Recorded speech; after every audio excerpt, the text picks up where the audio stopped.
And he gets it up across the 30-yard line to the 31 for a gain of 4. It'll be 2nd down and 6 yards to go. Leroy Selman brought him down. That's one way that you can run pretty efficiently against Leroy Selman. Here we have Dave Stalls playing defensive left end, and that'll be a challenge for him because this is the first time he started since coming from Dallas.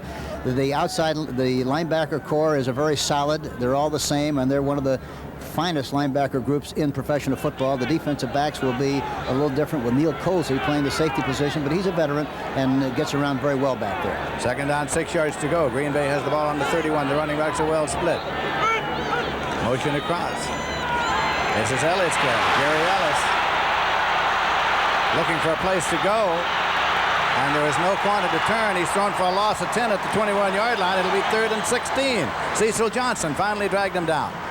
That kind of a play is very difficult to run against the Tampa Bay Buccaneers. To take the ball from the left side all the way over across the right side, you have to hold your block so long that it's very difficult to make yardage on that kind of a play. You see some bad tackling on the part of the Tampa Bay Buccaneers. Cecil Johnson, number 56, finally makes the tackle after several other players missed tackles on the play. 3rd and extremely long now as the Green Bay Packers come up. That's Gary Ellis. Spells it G-E-R-R-Y, but he pronounces it Gary. Then Dickey, of course, the quarterback. Dickey looks, goes long, and it is complete. Taken out across the 45-yard line by Andre Thompson. It'll be 1st and 10, and the ball is at the 44. He had good protection that time. Lynn Dickey just goes right back into the pocket. They do a good job of controlling the rush. Got plenty of time to throw. Throws into the pocket to Thompson. He's double covered. The ball is thrown high. Either one of the two receivers really knew where the ball was, and for that reason, Thompson was able to make the reception and maintain possession. It's 1st and 10. So from 3rd and long, the Packers have come up 1st and 10 in Tampa Bay territory at the 44-yard line. Move the tight end over. Andre Thompson in motion across. Lone setback. Quick pitch, Ellis. Has to put the shoulder down and drive, and he goes out approaching the 40-yard line. Ellis, excuse me, Lindsey. Ellis that time had an opportunity to run inside, started inside, went outside. He'd have been much better off to go inside and get as much out of the play as he possibly could. 2nd down play coming now. The ball is at the 40-yard line.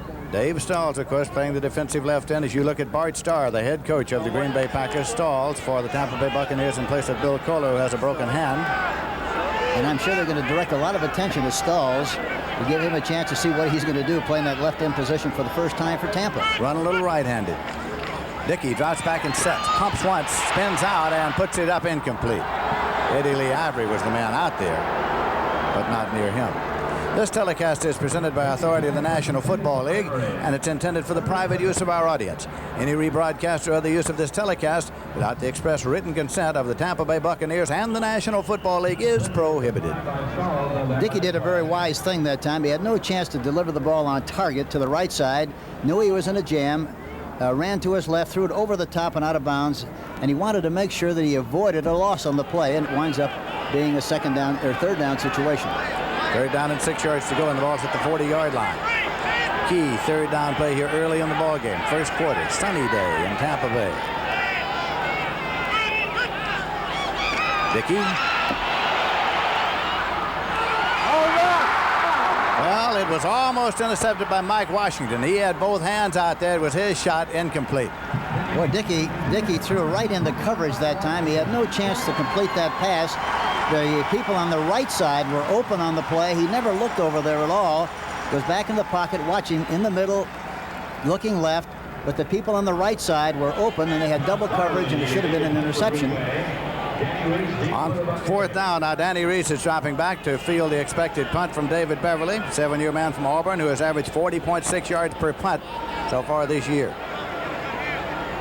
Green Bay Packers have a new placement man this week. Chester Marco was cut, and Tom Burney was added. Beverly, of course, the punter. Squibs it. Reese lets it go into the end zone to the inline touchback. 1st and 10 at the 20-yard line.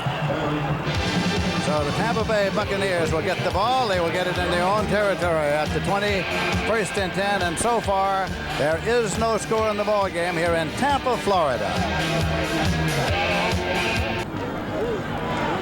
Giants have scored first, leading 7-0 in the first quarter. Tampa Bay has the ball here, 1st and 10 at their own 20-yard line. Doug Williams, the quarterback. Ricky Bell, Jerry Eckwood are the setbacks. Eckwood drives for 5 to the 25. Kurt Alleman starting over there at that linebacker. Made the tackle. It's going to be 2nd down and 5 yards to go. Here we see the offensive line of the Tampa Bay Buccaneers. Ray Snell is a rookie and Jim Leonard rookies, so they have a big job this afternoon. The outside receivers and the tight end. Jimmy Giles is a dominant guy at the tight end position, one of the very best at that position in the National Football League. And of course the big thing here is Doug Williams. He has to play well. He didn't play well last week, but I'm sure he'll do a good job and bounce back well and do a good job here today. Larry Mucker's in at a wide receiver on a 2nd and 5 for the Bucs. Doug Williams. Oh boy. No chance whatsoever that time for Ricky Bell. Mike Douglas that time, number 53. It looked like there was a pretty good chance to make some yardage on the play, but look at Douglas come through there unmolested. Makes a beautiful hit. High tackle. It's a wonder he didn't jar the ball loose. That's what happens when you don't block anybody, Lindsey. There's no mystery to why backs don't make yardage. It is 3rd down and 7 yards to go, and the ball's at the 23-yard line, and now Tampa Bay is doubling wide receivers to the right side. As everybody knows, Doug Williams has an extremely strong arm. He'd like to hit Jimmy Giles in this position, in this situation, from this formation, and they try to get him. That's Giles. Incomplete. They had Giles, but a little bit too far out in front, I guess. Incomplete. Here's a linebacker core, and of this group, Mike Douglas, very impressive, very quick, outstanding linebacker. Defensive backs basically the same. They're good, solid defensive backs, good hitters, especially in tackling situations. Well, Tampa was in the soup last week, Monday night, or I should say Monday night. They started off that game on the 19 and had the punt. Now they start on the 20 and wind up kicking from the 22, and they're going to have better field position to do a good job offensively in this game here this afternoon. Tom Blanchard has averaged 41.1 in his kicks so far this year. Gets it out under a heavy rush, and it is fielded at the 40-yard line. And that's as far as it's going to go, right to the 40-yard line. And as Ron Cassidy is brought down there, that is where the Green Bay Packers get the ball. They'll get it 1st and 10. They'll get it at their own 40-yard line, and there still is no score in this game. New England leading 3-0 over Miami on the first quarter field goal. John McKay talking to his quarterback coach Bill Nelson there along the sideline. I'm sure they're going to do a lot of running to their right, as I mentioned earlier, on Stalls, who is starting the game for the first time at least defensive left end. And Dick to Eddie Lee Ivory. And Ivory is pulled down by Dave Stalls. Dave Stalls, the linebacker, on that side of whom Hank was speaking, and it is a loss of a yard at the 39, 2nd and 11. Well, they're going to find out in a hurry whether they can block him or not. They sure didn't do a good job on that last play. So Eddie Lee Ivory is going off the field. They'll run Adkins in there, and they'll run Ellis in there, and Turdell Middleton from time to time. And then I think from a throwing standpoint, they're going to try to throw on Mike Washington, the defensive right corner, when they do throw on obvious passing situations. That's Andre Thompson in motion across now. Lone setback in this alignment. Dickey runs it complete across the 50-yard line. Taken by Paul Kaufman, the tight end. That is Kaufman's 12th reception of the year. Kaufman goes out. It's a semi-roll by Dickey. Got good time to throw the ball. Delivers it right at the numbers at Kaufman, right between linebackers. Did a great job of catching the ball. It came into the game with 11 catches, so he's a very important part of their passing game. Burt Jones passed to Mike Siani for a touchdown, sending Baltimore up 7-0 in the first quarter over Buffalo, the undefeateds. 1st and 10 here now. Green Bay at the Tampa Bay 48-yard line. That's Andre Thompson in motion. Eddie Lee Ivory with the football. Off the tail of the tandem, he drove just inside the 45-yard line before Cecil Johnson brought him down. Yeah, very simple play, direct shot from the I formation with the idea of being able to cut in any direction. That time he cut back to the inside. Cecil Johnson was on the reception committee that time, made the tackle, and they weren't able to make nearly as much yardage out of the play as they thought they might. And they have to run some misdirection. They have to get the linebackers going away and come back another if they hope to consistently run the ball well against Tampa. 2nd down and 7 yards to go. See if they send Kaufman in motion here to the left. They do. Here he comes. Eddie Lee Ivory to the left side, to the 40-yard line. Dropped there by Dewey Selman, the linebacker over there. Picked up 4, so that's going to make it third down and about 3 yards to go. That basically is just another version of the old Green Bay Packers sweep. Instead of giving the ball behind to the halfback, they give it to him in front. Yards pulling on the play, and they did a good job of it. Looked like a good-looking play. Thurston and Kramer pulling for Horning and Taylor. We saw Max McGee on the field before the game. He made some cute remarks, didn't he? Max is ready. Third down play coming. Over tight end over John Thompson, and they had double tight end. Andre Thompson in motion across. Quick pitch, Ellis. He's got the first down. Kept right on driving, and it'll be marked up there near the 31-yard line before Curtis Jordan finally brought him down with Cedric Brown. You know, Gary Ellis, this is a version of what the Bears did with their offensive formation last week. Is a double formation, double tight end formation. And Jerry Ellis really does a good job of picking his way. It's designed to go outside if you can run it outside, but he saw a seam inside, took advantage of it, and really did a good job of fighting for extra yardage on the play. Now it's 1st and 10, and the Packers have driven to the Tampa Bay 31-yard line here in the first quarter. There is no score. See if Kaufman goes in motion again. He does outside this time. Dickey going deep to the end zone, and it's incomplete. Andre Thompson to the net back there. Curtis Jordan covering defensively. Curtis Jordan that time was really confused on the play, too. He didn't know where the ball was. Had it been thrown just a little bit short, it would have been a big play. He got him turned around. Looked like he was going through a revolving door back there, Lindsey. I thought in your conversation with Dickey before the ball game about the remark he was reported to have made of saying he didn't know whether he was the man to lead this team, that he sort of explained that that was said in a moment of exasperation. They'd just been humiliated by the Los Angeles Rams, and that's something a fellow might say just on the moment that he didn't really mean. And that's right. And he's too great a competitor and has too much confidence in his own ability to really mean what he said. That's tight end across. Now passed out to left flat, taken out there by Turdell Middleton.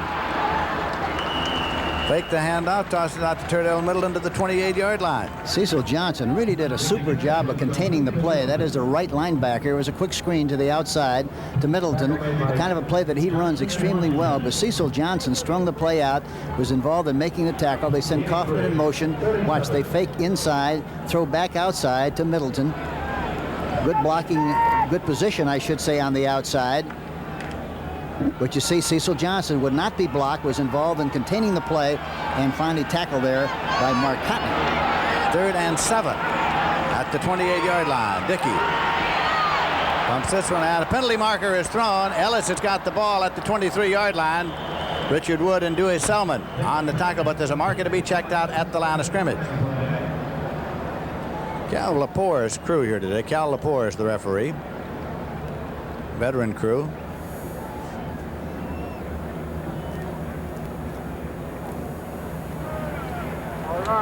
Holding? Well, that hurts. Doesn't it, though?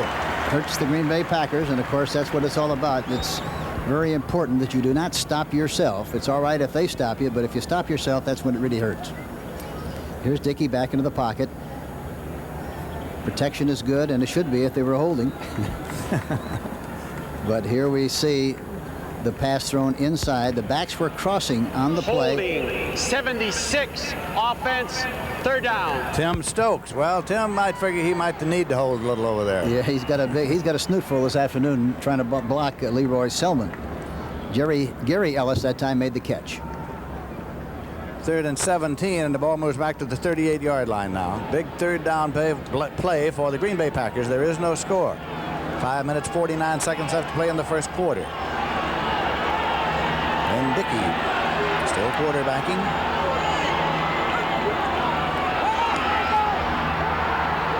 Out the right flat this time. Turdell Middleton. Trying to get to the sticks. He's close. Mark Cotney brought him down. And Larry McCarron, the center, number 54, did a good job of blocking out in front. This is a good high percentage play on a 3rd and long. It's hard to throw the ball downfield. You're taking a big chance. This way, you give it to the back. Middleton on the outside. Number 69 is out in front. Leotis Harris. Middleton does a good job of permitting his linemen to set up the blocks and block people. He comes back to the inside against the grain and makes a nice chunk on the play. 4th and 1 at the 22. There is no score in the ball game as yet. So the Green Bay Packers try to keep their drive alive. Ellison Adkins. See if they run right. Turdell Middleton it was, and he got it, I think. Turdell Middleton. Dewey Selman, Richard Wood there. They'll get him unstacked, and I think he got the first down. Yes, it looked like he did, and of course they continue to run to the right, trying to challenge the defensive left end, of course, Dave Stalls, who is playing that position for the first time for the Tampa Bay Buccaneers as a starter. It makes a lot of sense to go that way on short yardage situations. We're going to bring out the chain and measure just to be sure, or actually to determine. They got it. Green Bay keeps the drive alive at the 21-yard line. You're in a 3rd and 1 situation about 3 times in a game, Lindsey. By that time, the first time, why they do a good job of picking up the yardage. 4th down and 4th down situations, you're usually in that situation about 1 or 2 times. Not often.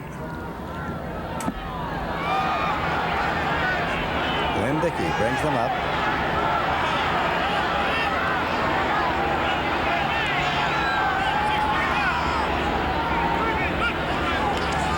Dickey has the ball. Lofton inside the 5-yard line at the 3. James Lofton with his 23rd reception of the year. That's the same formation, a double tight, double wing that the Bears used so successfully in the later part of the game last week. Play action pass, and he throws the ball right over the top to Lofton. And as I mentioned earlier, they're going to try to work on Mike Washington. They did that time through inside, and now the Green Bay Packers have an excellent position on the 3-yard line. The 8 catches by Lofton last week were a personal high for him. That was his first of the day just now to put the ball at the 3-yard line. Middleton and Adkins are the setbacks now. They should run right. Turdell Middleton. Touchdown for the Green Bay Packers. Turdell Middleton. That one came with 3 minutes, 32 seconds remaining to be played in the first quarter. Off tackle play. Good blocking at the point of attack. Puts his head into the pile and comes through the other end. That's what it's all about. Good running by Middleton. Puts Green Bay ahead 6-0. Tom Burney is in to attempt the conversion. Added this week when Chester Marco was cut. David Beverly's in to do the holding for him. He's a left footer.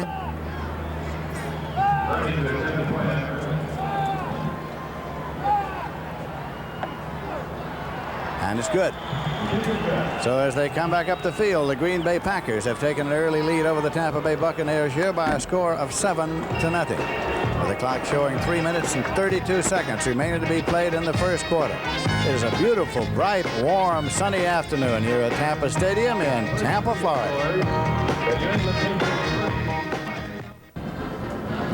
As the scoring drive, Dickey is 5 for 8, 85 yards and no interceptions. Burney will do the kicking off for the Green Bay Packers. Gary Davis is center deep, flanked by Tony Davis and Danny Reese. And it's fielded and dropped at the 16-yard line. Picked up by Gary Davis, and he drives it out to the 23. They'll start their 1st and 10. Paul Kaufman downfield to make the tackle. So now the Tampa Bay Buccaneers see what they can do about moving the football. Baltimore 10, Buffalo nothing in the first quarter. Mickemeyer field goal added to the Siani touchdown pass. Bucks have a rookie center, Jim Leonard, in there. Rookie guard, Ray Snell. Revis Roberts Hanna complete the offensive line. Doug Williams, of course, the quarterback.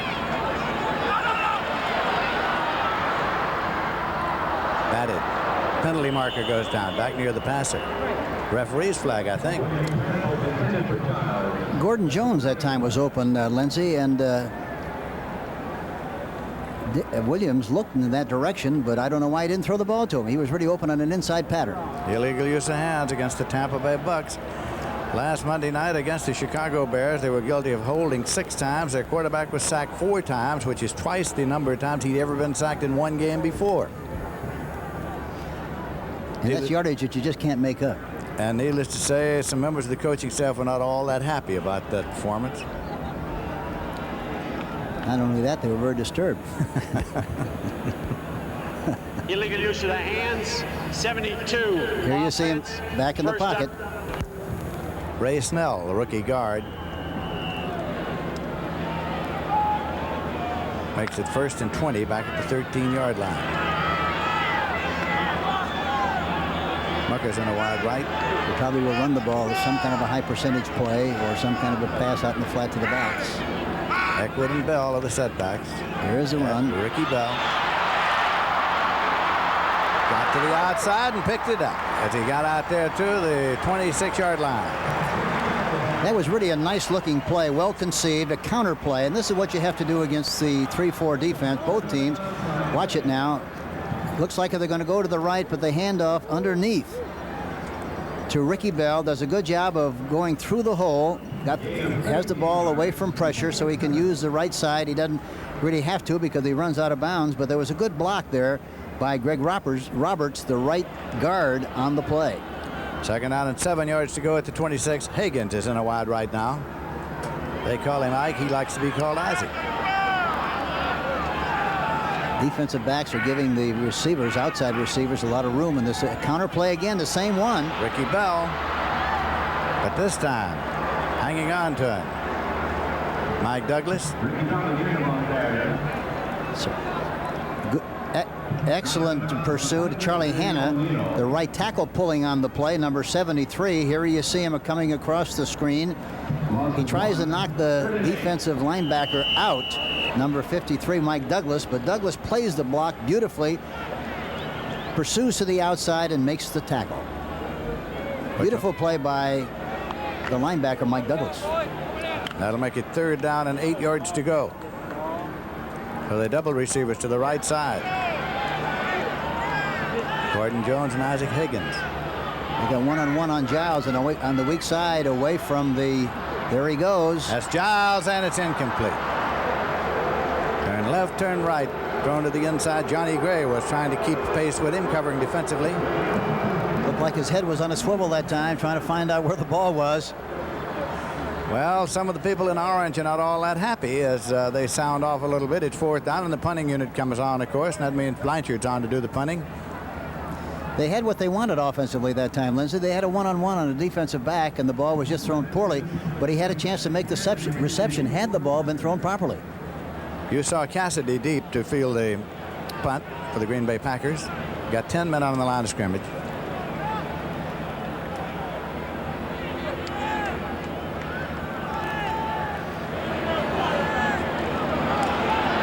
Blanchard gets it away. Cassidy up and back. Gets it at the 25-yard line. Cassidy to the 30, to the 35. Cassidy at the 36, and that's the end of the line. Aaron Brown was there to make the stop. So the Green Bay Packers will take the ball. They'll have it 1st and 10. They will have it at their own 36-yard line. We have 2 minutes, 9 seconds remaining in the 1st quarter. John Smith with a field goal. Don Calhoun with a touchdown. New England 10, Miami nothing in the 1st quarter. Right here, the Packers are leading by a score of 7-0 in the 1st quarter, and they have the ball 1st and 10 at their own 36-yard line. And they've had the better of it as far as field position is concerned, starting on the 27-40 and now on the 36. Motion, see if he goes in motion to the right side. Kaufman. That's Kaufman, tight on the cross. Eddie Lee Avery, the tailback. Avery's got the ball. Tries that right side again, and it'll be marked at the 38-yard line. I beg your pardon, 42. They had a pretty good surge that time on the right side with Leotis Harris, the right guard, and Cook, number 68, the right tackle. And Kaufman went in motion from the left side to the right side to occupy the linebacker and did a good job of providing running room on the running play that time. 2nd down and 4 yards to go with the ball at the 42-yard line. Comes in motion again to the left this time. Here it comes. Snap is drop. Dickey dives for it. Dave Logan, nose tackle dive for him. Dickey, recovered by Dickey. Dickey held on at the 40-yard line for a loss of 2. Alexander for the touchdown, and now it is Cincinnati leading the Steelers 7-0 in the first quarter. Your attention, please. Bud West. That's the nice thing about the league. Week in and week out, everything is very predictable. Lindsey. What is predictable is that it's unpredictable. That's right.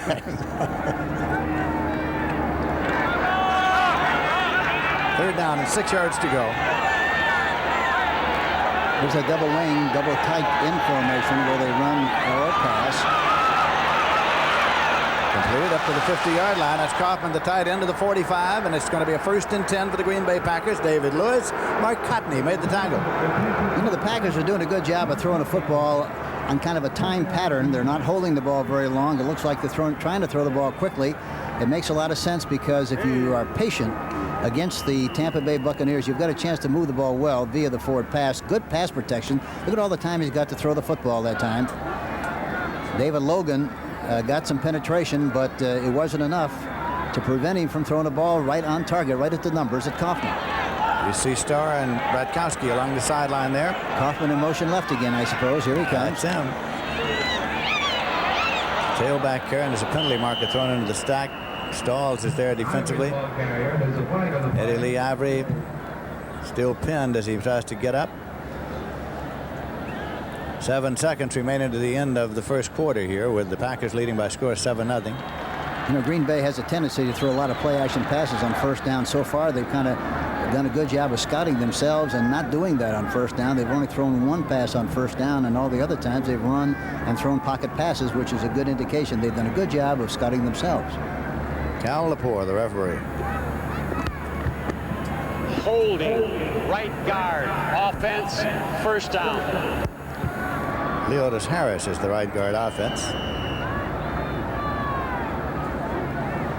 Well, they'll probably run the ball here, Lindsey, I would guess, or throw another pass to the backs in the flat. Some kind of a high percentage play, a low risk play of some kind where they could still maintain possession and get a little bit back on 1st and 20. 1st and 20, and in the I formation, that's Ellis ahead of Ivory for Dickey, and that's Andre Thompson in motion across from the slot left. Dickey, and it is incomplete. It's an unusual call to throw a play-action pass with 1st and 20 because you're not going to fool anybody, Lindsey. But in spite of that, you know, he still tried to get the ball to the backs. I think he would have been better off to just go back into the pocket and try to lick the linebacker one-on-one and get set up real well and throw the ball and get some kind of a chunk on the 1st and 10 so you don't have to worry about getting it all back on 1 down. Steve Adkins, the man out there for whom it was intended. 2nd down and 20 at the 45-yard line. Now Danny Reese comes into the coverage for the Tampa Bay Buccaneers. Going to the nickel.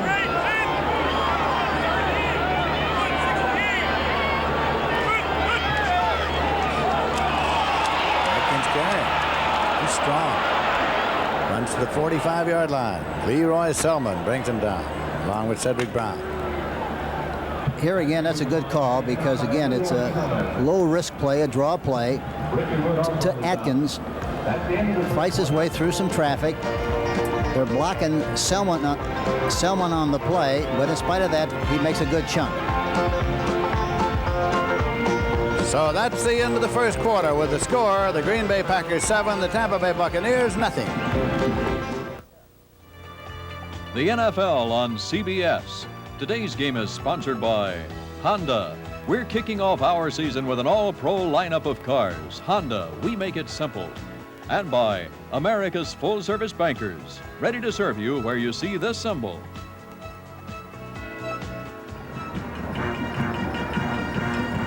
Second quarter coming up here at Tampa, Florida. I'm Lindsey Nelson with Hank Stram, and the Green Bay Packers are leading Tampa Bay by a score of 7-0.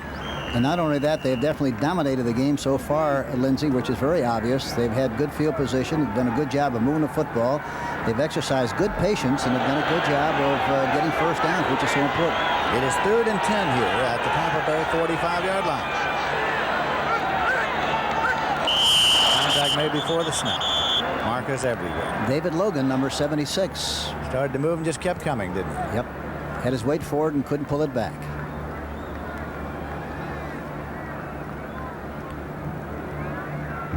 encroachment defense.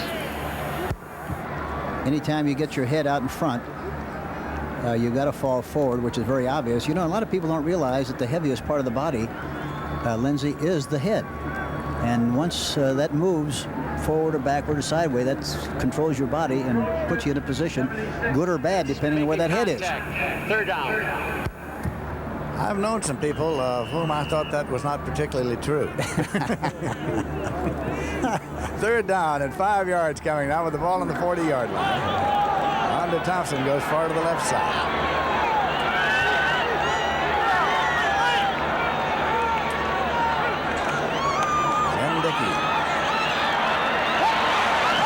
Going long and incomplete. Thompson on the far side of the field was open. He didn't see him at all. He was directed all of his attention on the right side, but Thompson on the left side was open on the play. Cassidy double covered there, the man for whom the pass was intended. So it's 4th and 5 at the 40. And that brings on the punter, David Beverly. 7-year veteran from Auburn. Danny Reese is dropping back. Played his college football at Southern Cal, as did so many of John McKay's ball players here at what they call Southern Cal East or South or wherever it is. And student body right and left. That's right.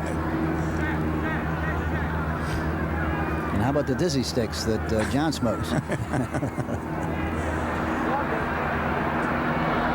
takes it at the 8, gets to the 10, outside, and struggled up near the 20-yard line. They say he's down, I think, before the fumble. Yeah, and they're going to mark it inside the 20-yard line. So when players resume, it'll be 1st and 10, and it'll be at the 19-yard line.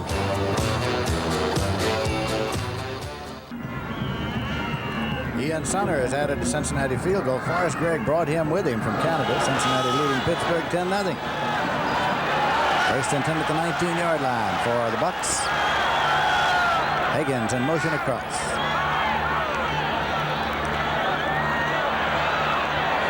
Eckwood, Ezra Johnson in to make the tackle.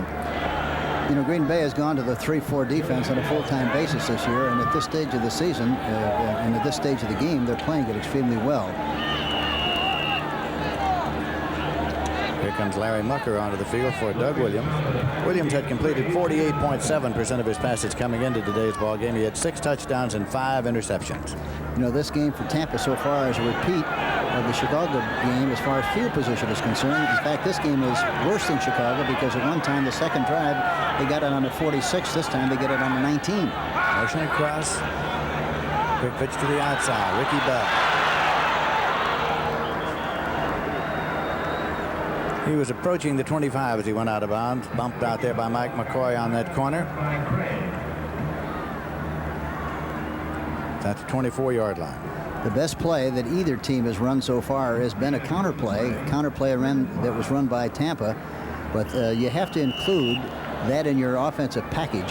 You have to run some misdirection plays to slow down the linebackers and especially throw play-action passes on early downs because they're very active, and if you're not careful, they get so much depth that you can't get the ball behind them and in front of the defensive backs. 3rd and 5, Isaac Higgins in a wide left in this set. The tight end is the guy they have to try to throw the ball to, and they did, but it was poorly thrown. John Anderson, linebacker over there, made a dive for it. They double covered the outside receivers, which made it the responsibility of a linebacker to cover Giles man for man. He was just starting to break free, but the ball was thrown prematurely and goes into the turf and falls incomplete. Cassidy has come in now to field the punt. Tom Blanchard has dropped back in deep punt formation for the Buccaneers. And Green Bay will wind up with good field position again unless he fumbles the football, but they've had it on their own 27, own 40, own 36, plus 45. Blanchard. Cassidy moving up. He's got it at the 35. Cassidy at the 40, at the 45, and is out of bounds at the 48-yard line. It was Tony Davis on the tackle there. So when players resumed, it will be Green Bay's ball 1st and 10, and they will have the ball at their own 48-yard line, and they have a 7-point advantage so far. Lindsey, watch Tom Blanchard here. He catches the snap from center, but he catches it against his body, you see. And then he has to move it back out again to a kicking position.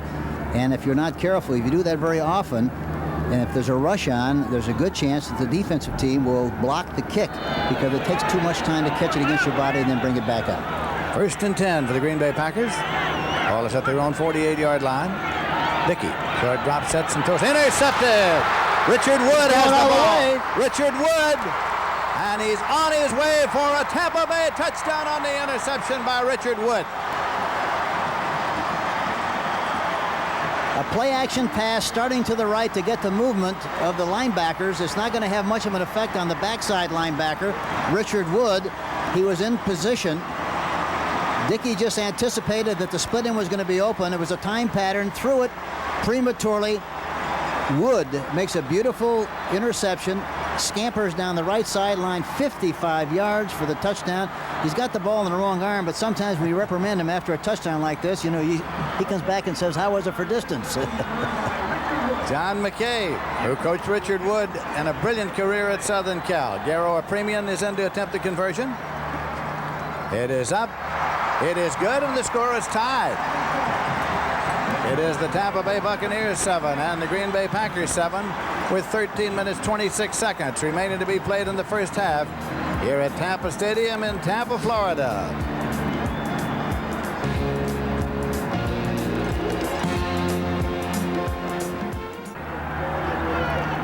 Cecil Johnson was blitzing on the play. Here you see play action. That's why Wood was involved in coverage. 54, he was at the right spot, handled his responsibility beautifully, made the interception, goes 55 yards, changes the scoreboard, and it's now 7-7. Apremian is kicking off. Lee is waiting, and Lee has it at the 3-yard line. He's out to the 5, to the 10, to the 15. Lee across the 20, and he stopped at the 23-yard line by Aaron Brown. Special teams tackler. You can see who's had the football. Isn't that astonishing? And yet it's 7-7. And that's what happens if you play well defensively and you do a good job with your specialty teams. You always have a chance. In the first quarter, Green Bay had 7 first downs. Tampa Bay had none. Offensive yardage, Green Bay 134, Tampa Bay 15. Total offensive plays in the first quarter, Green Bay 22, Tampa Bay 6. It was that kind of a quarter. But as Hank points out, we're in a 7-7 tie. 1st and 10 at the 23 for the Green Bay Packers.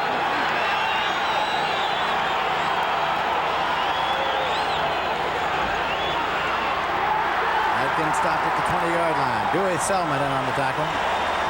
Steve Adkins carrying.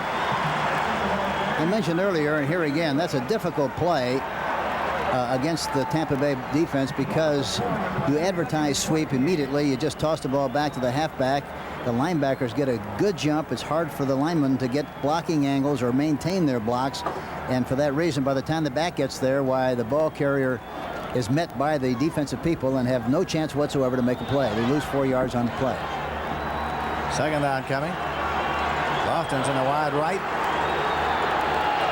They'll send Kaufman in motion, I think. And do.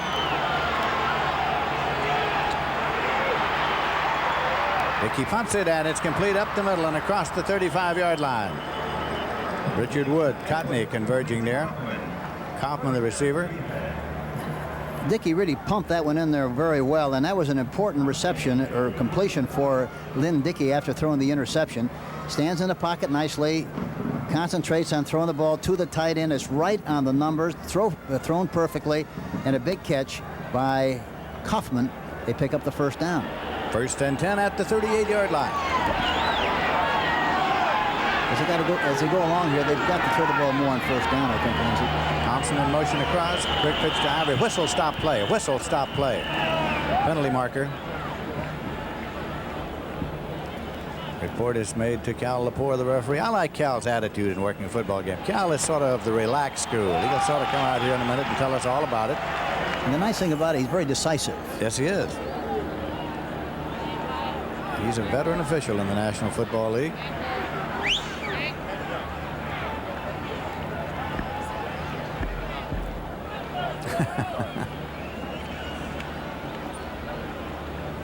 He really jumped in that shot in the elevator about the short pants, didn't he? About the wet weather in Chicago. We have two different readings on the 30-second clock. One seemed to jump and the other more or less steadfast. We're declining that penalty, offsetting it. It's what you call a mechanical difficulty, and we'll do it again. And a definite maybe. Definite maybe, that's it. As Bob Daly just initiated. So it's still 1st and 10 at the 38-yard line. We're just going to do it all over again.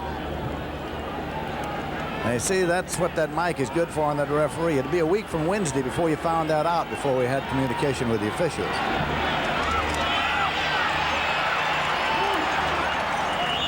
Atkins was stopped by Dewey Selman. Atkins is a very fluid, good-looking back, isn't he? I saw him a couple of years ago against the New Orleans Saints, and he turned the game around completely. He was hurt after that, but he really looks like a fine back. He's a fine back. He's a hard runner. At Maryland, he had injury difficulties there. That was one of his problems. Yes, he's a 2-year pro. 6 foot tall, 216. He has good balance, good leverage. 2nd down and 4 yards to go. It's Kaufman tight end across. Eddie Lee Ivory. Just to the 46-yard line, Dewey Selman again. 3rd and 2. They're trying to work on stalls, but those linebackers really react and respond extremely well to what they see. And in spite of the problem that Stalls might have, while the linebackers are coming up well, and of course Stalls is a very fine player too. They got from Dallas, who is 6'4", 255, played his collegiate football at the University of North Carolina. 3rd down and 2 yards to go now for the Green Bay Packers, and a 7-7 tie here with 10 minutes 44 seconds left to play in the first half. They send Lofton to the left side. John Thompson to the right side.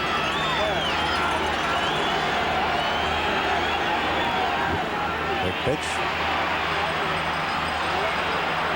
And Atkins gets the first down. Curtis Jordan made the tackle. You know, he did a really good job of running that time. It was an outside play designed to go to daylight. He cut to the inside. There you see him. It's a quick pitch to the fullback. But watch, he sees a little cavity on the inside. Leotis Harris does a good job of pulling through the hole, but he runs through there with good leverage, shoulder low, body low, and he runs through the traffic and comes out the other end and picks up the first down. Nice run there by Steve Atkins, and a fine block that time by Leotis Harris. As it's spotted, it's at the 48-yard line. Motion right by Kaufman. But Dickey gets it now and throws it, and it is complete to Kaufman, tight roping along the sideline, and he's got it. Going to be spotted at the 36-yard line. You have to spend a lot of time in practice on that kind of a play, Lindsey. Don't you, though? It's very deceptive for the linebackers, see, but he comes right back, brings it back down. Throws the ball, had enough composure, enough good mesh between he and the fullback. Eddie Lee Ivory throws the ball on top. Kaufman makes the reception. And stays in bounds, so it's 1st and 10 outside the 36-yard line. Didn't look very pretty, but it was effective. Motion left by Kaufman. There he goes. Ellis. Gary Ellis pulled down. Shoestring by David Lewis. He's also a former Southern Cal linebacker. Tackled in by David Lewis. Loss of 1, 2nd and 11. 2nd down and 11 at the 37-yard line. It's a sellout crowd, and this stadium seats 72,126 here in Tampa. Andy Hawkins, number 59, comes in for number 57, David Lewis. 2nd 11 here. Kaufman across. Screen right to Ivory, and Ivory cuts back, goes to the 30-yard line. Now goes cross green and gets down inside the 25-yard line, stopped at the 22-yard line. Mike Washington brought him down. Well, that was a beautiful run by Ivory that time. There's a great illustration. There's a draw to Middleton, fake the draw, throws outside. The ball was thrown poorly. He has to swing all the way around the outside, maintains his balance, cuts back into the middle of the area. Number 57 does a good job, Goforth. Runs into the middle part of the field, fakes inside, breaks outside, and is finally tackled there by Washington. Beautiful run, however. 1st and 10 at the 22. Kaufman in motion across. Eddie Lee Ivory to the 20-yard line. 2nd down and 8 at the 20. Dewey Selman on the tackle. They're sending Kaufman in motion with the express purpose of trying to get the safety, have a mismatch with a weak safety and a strong safety, but the Tampa Bay Buccaneers are disregarding it completely. They just stay in the same place and they slide coverage, and nothing definitive really happens with the man in motion. They evidently had a thought about it going into the ball game with the idea that there might be an exchange, but they really aren't exchanging at this point of the game. 2nd down and 8 yards to go. Cordell Middleton in the left set. Under Thompson in motion across. Ellis is carrying. Gary Ellis inside the 10 and all the way down to the 6-yard line. Mark Cotney brought him down. Green Bay really has an excellent plan for the ball game. They're being very careful, very patient. Here's a draw play to Ellis. Number 57, Goforth, does a good job of blocking downfield. He's finally hit there by Andy Hawkins, number 59, but not until he gets all the way down to about the 6-yard line.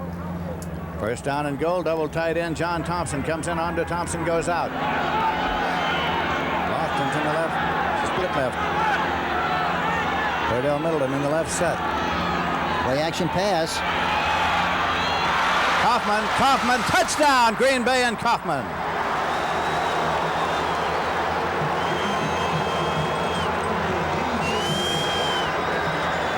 That was a tight end delay. Watch Kaufman, the tight end. He blocks 82. Then he sneaks over. We call it a hide play. The tight end blocks it and sneaks over on the far side of the field. Gets hit there by Washington, but bounces right off the tackle and goes into the end zone for the touchdown. Nice looking play. Great effort by the part of Paul Kaufman, number 82. And Tom Burney is in to attempt the conversion for the Green Bay Packers, who have taken the lead now. Beverly comes in to hold for him. The tight end on that kind of a play really has to be a good actor. He has to pretend like he's going to block at the point of attack and then slide over. He did that very well. That's why he was open. Burney's kick is good. So the Green Bay Packers now have gone up in this ball game by a score of 14-7. And the clock says we have 6 minutes, 48 seconds remaining to be played in the first half here in Tampa, Florida. That's the time remaining to be played in the first half at the top of your screen, with Green Bay leading 14-7. Burney will kick off. Gary Davis is center deep. And he has it at the 5-yard line. To the 10, to the 15, to the 20. And he's brought down to at the 21-yard line. Kit Lathrop on the tackle. So now the Bucs start, but they start again from deep in their own territory. There's the last scoring drive. The Bucs start here, but they can't pass it to anybody. This bad field position has really been murder. They've had the ball. Packers 2-10, Bucs 20. And here again, Tampa, like last week, minus 20, minus 23, minus 19, minus 21. Great compliment to the defense of the Green Bay Packers. Doug Williams, a quarterback. Eckwood. Beg your pardon, Ricky Bell. Johnny Gray made the tackle on Ricky Bell. That time they changed their offensive personality. Tampa did. They used a double tight end offense. They switched Ricky Bell to the tailback position, and I think he looks much more effective at the tailback position. There you see Johnny Davis, number 38, throwing a good block, and that's their best running combination, I think, and they've had a problem because Johnny Davis has not been able to play very much because of a bad ankle. John McKay, in his 5th year as head coach of the Tampa Bay Buccaneers. They need a yard here. Look for just one. Ricky Bell's pushed back. But they're going to mark it for the first down. Yeah, his forward progress prevailed that time, and he definitely made the necessary area for the first down. But here again, that's their first down of the game. Lindsey, isn't that amazing? First down for Tampa Bay, and it comes here with 6 minutes, 7 seconds left to play in the first half. I think John has made a good change here, a good adjustment, using a double tight end offense with one flanker and Ricky Bell at the tailback spot. He's much more effective from that position. Ricky Bell. Johnny Gray ran him out of bounds. you had a conversation with him this morning about it, and seeing to me he was telling you that he felt a lot more comfortable at tailback. Yes, he looks like a different back completely at the fullback position, and of course they're trying to use interchange 3 backs. But Ricky Bell has not really been very effective at the fullback spot. He has to run the ball 20-25 times a game.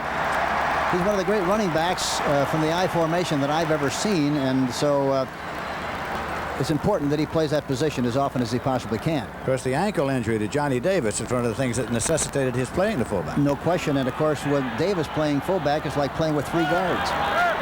1st and 10 now at the 43-yard line. That's Davis. Drives it up to the 48-yard line.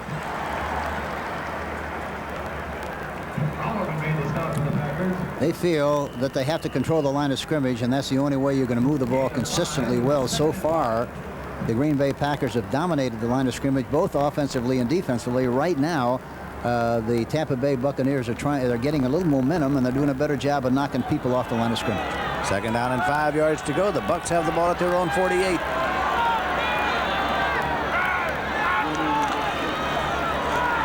Ricky Bell might have lost a half yard. Ricky Bell, the ball carrier, stopped by Ezra Johnson.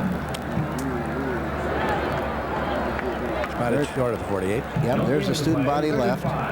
And look at the nice job Ezra Johnson does. Number 90, he strings the play out, makes him cut inside. By the time he cuts inside, the pursuit comes and makes the kill. Beautiful defensive play by Ezra Johnson, number 90, and the inside linebackers coming over to Phil to prevent him from making extra yardage on the play. 3rd down, about 5.5. Eckwood is coming to the ball game now. They'll throw the ball with the coverage like it is to the tight end or one of the backs.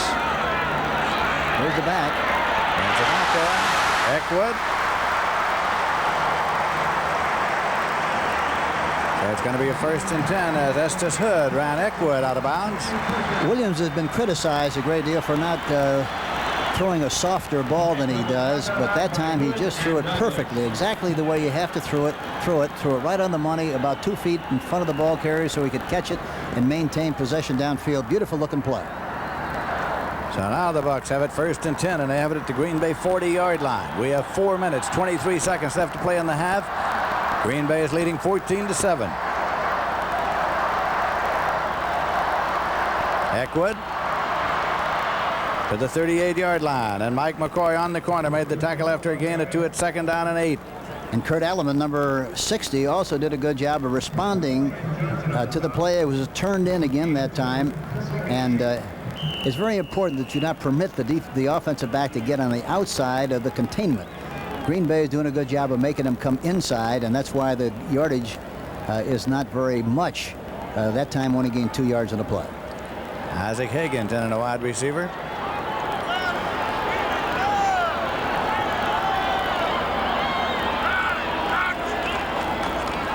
Ricky Bell at the 35-yard line. Alleman on the tackle. Here again, I'll mention it again, but Tampa looks much more impressive with this kind of an attack, with a sledgehammer approach, with double tight, backs slamming in there tough, getting off the line of scrimmage.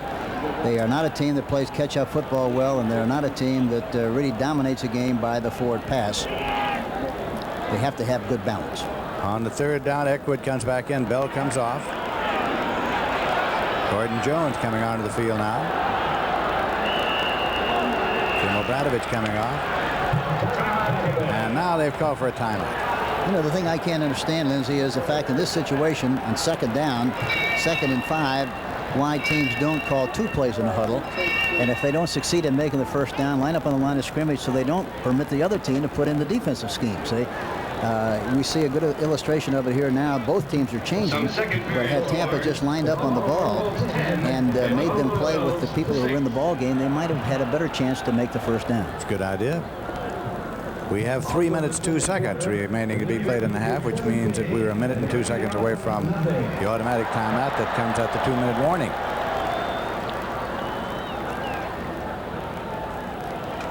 And it'll be 3rd and 5 for the Tampa Bay Buccaneers, and they have the ball at the Green Bay 35-yard line. Now, each of these teams came in with a record of 2 wins and 3 losses.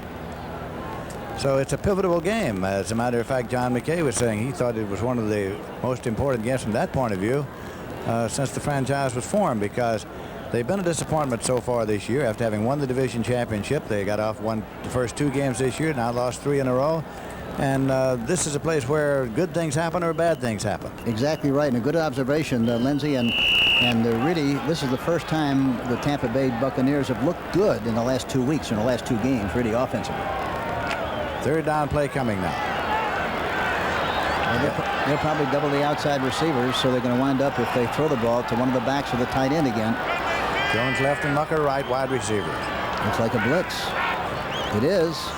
It is. It's a blitz. Well, Williams got it loose, and they threw it right into the hand of Casey Merrill.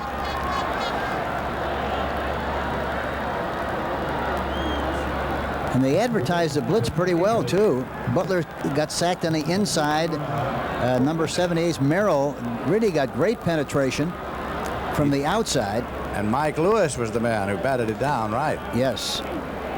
And Anderson, the left outside linebacker, was also blitzing on the play. They just didn't recognize it. And that's what I meant before. See, if you just run the play, they don't have a chance to regroup and call that kind of a situation against an obvious passing situation in 4th or 3rd and 5. Dallas leading San Francisco. Blanchard's in deep punt formation. Cassidy has dropped back to field the punt. Over toward the corner. They let it go into the end zone. Here again, Blanchard's kicking to the right. It's much better to kick to the left in that situation, Lindsey, because if the ball slides off your foot, it goes right down the middle of the field and you don't lose anything. If you kick to the right and it slides off your foot, then you got a disaster kick and it's a bad situation. Kick left, you avoid that bad possibility. All right, the Green Bay Packers have it 1st and 10. They take it at their own 20-yard line now, and the Packers are leading in the game by a score of 14-7. This is the worst field position they've had so far in the game as far as starting a drive is concerned. The other occasion they had it on the -23. But all the other times they've had the better of it from a field position standpoint. 27, 40, -36, +45, -48.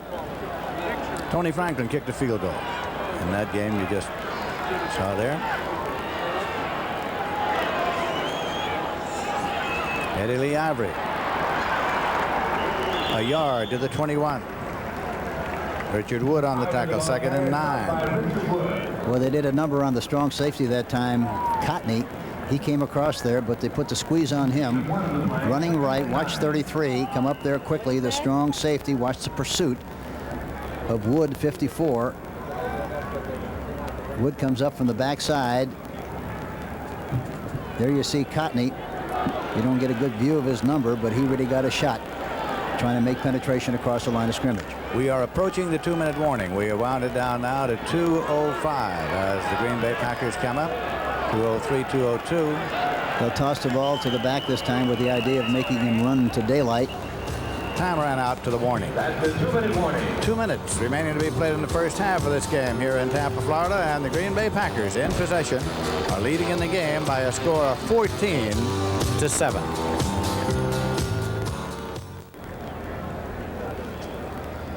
This is Lindsey Nelson with Hank Stram here in Tampa, Florida. We have 2 minutes remaining to be played in the first half, and the Green Bay Packers are leading Tampa Bay by a score of 14-7. It'll be 2nd down, 9 yards to go for the Green Bay Packers. They have the ball at their own 21-yard line as play is resumed. The Packers that time lined up in a double tight, double wing formation. This time they changed the formation to a wing setup. Now they wind up with now they send a motion back in this way. Usually they've done that. Here he comes. Under Thompson. Eddie Lee Ivory, the lone setback. On draw play, Eddie Lee Ivory dives it out to the 23, 24-yard line. Stopped by Dave Stalls and Dewey Selman. Green Bay is doing a good job of camouflaging on occasions what the Chicago Bears did last week with a double tight, double wing formation. The Bears last week just came up and lined up in double tight, double wing, which means you have one remaining back in the backfield, one flanker on each side, and one tight end on each side of the ball. They just lined up and ran from it last week. The Green Bay Packers are creating the formation, lining up in a regular set, and then creating that double wing, double tight, and doing a pretty good job of making the Tampa Bay Buccaneers move on the play. Tampa Bay, charge of the timeout. That's Bart Starr and Zeke Bratkowski there along with him. We're across at the Tampa Bay sideline here. It's Tom Bass, the defensive coordinator, instructing the linebacker what to do on that particular play coming up. Dewey Selman, specifically number 58, who calls the defensive signals on the field. Dan Meyer field goal, and Minnesota goes ahead of the Chicago Bears in the first quarter. Here it's going to be 3rd down and 7 at the 23. Dickey's been over for his conference.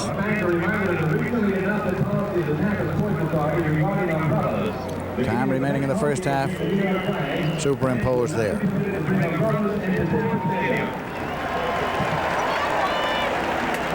At halftime, the New Wave Buccaneers, Massachusetts Maritime Academy football team from Buzzards Bay, Massachusetts, and Irv Cross will have a report. So stay with us during the halftime intermission. Here comes a motion to the right now.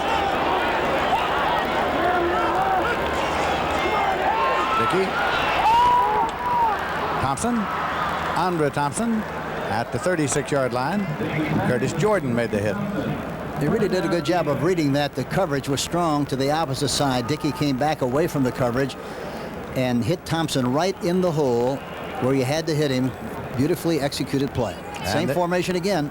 And they're ready to go. 1st and 10. This time they line up in it instead of create it. Kaufman at midfield. Cedric Brown made the stop, and it's going to be 1st and 10 at the 49-yard line. Exactly the same play they ran the last time, except this time they exchanged the routes between Kaufman and Thompson. Double wing, double tight. Good protection. Important thing about it, good protection. Got the ball just in time before the linebacker, 54, Richard Wood, almost sucked it right out of the air. And this time it is the Green Bay Packers who have called the timeout. As we look again at Bart Starr and Bratkowski. Zeke was one of the first coaches signed by Bart after he took the head coaching job. Of course, they had been teammates here at Green Bay. Bratkowski played his college football at Georgia, where they called it Bratowski. I went in to broadcast a football game there one time and asked about the pronunciation. They said silent K, Bratowski. After Zeke came into the National Football, he was with the Rams, and I went to the locker room one day and said, "How do you pronounce your name?" He said, "Bratkowski." I said, "But at Georgia, they called it Bratowski." He said, "Oh, Coach Butts did that." And I was afraid to tell him it was wrong. Well, he didn't have any kind of a Polish background. That's why, well, the Butts.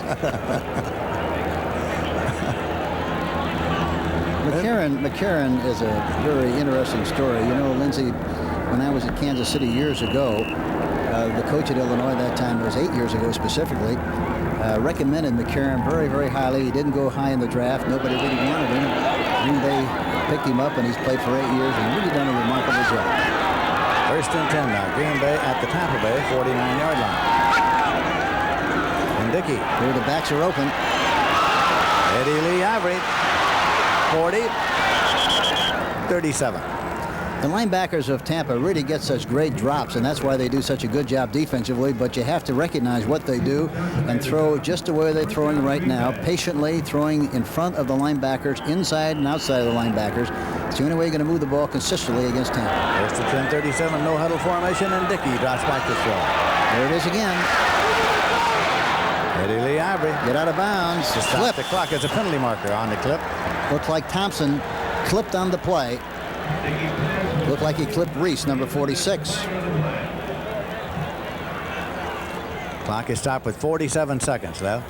There it is. That's the clip, and I think you got it exactly right. I think it was Andre Thompson clipping Danny Reese.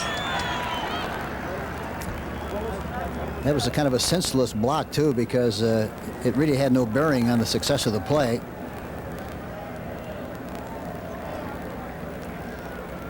That's a kind of a penalty that really hurts. Good for Tampa, however, bad for Green Bay. Cal Lepore puts it down there at the 45-yard line. Here you see it very vividly here. Personal foul, clipping 89. Offense, 1st down. But you can never criticize a player for trying, and that's exactly what he was doing. He was trying to make a big block for his teammate to make a big gain on the play, and didn't get his head in front, and that's what happened on the play. First down and 18 yards to go at the 45.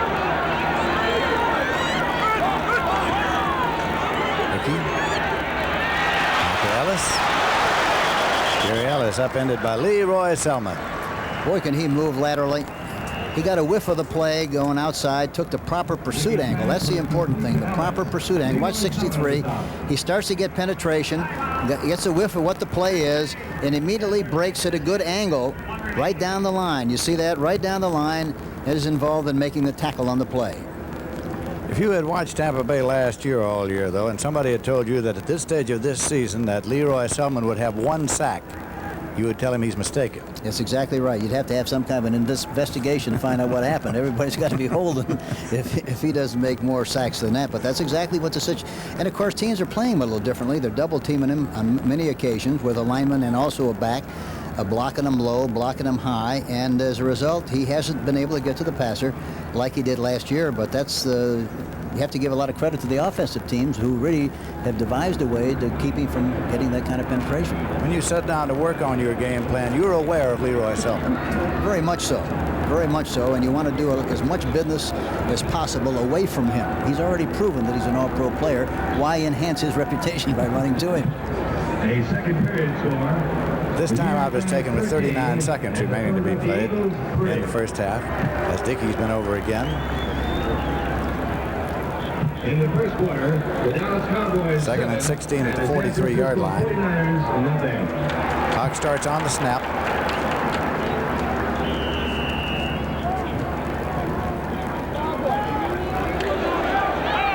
Thompson and Lofton double to the left side.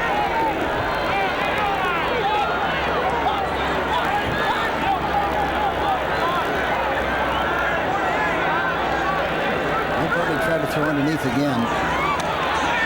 Here's the back. There he is. Middleton. Beardell Middleton at the 30. Gets to the 25-yard line. See, that's the great thing about having backs that can run. You just throw them a 6 or 5-yard pass or 7-yard pass, and they run for another 20, and it's really very effective. But this is what you must do because the linebackers get, as I mentioned so many times earlier, they get such good depth that you can't try to force the ball. You got to throw in front of and between.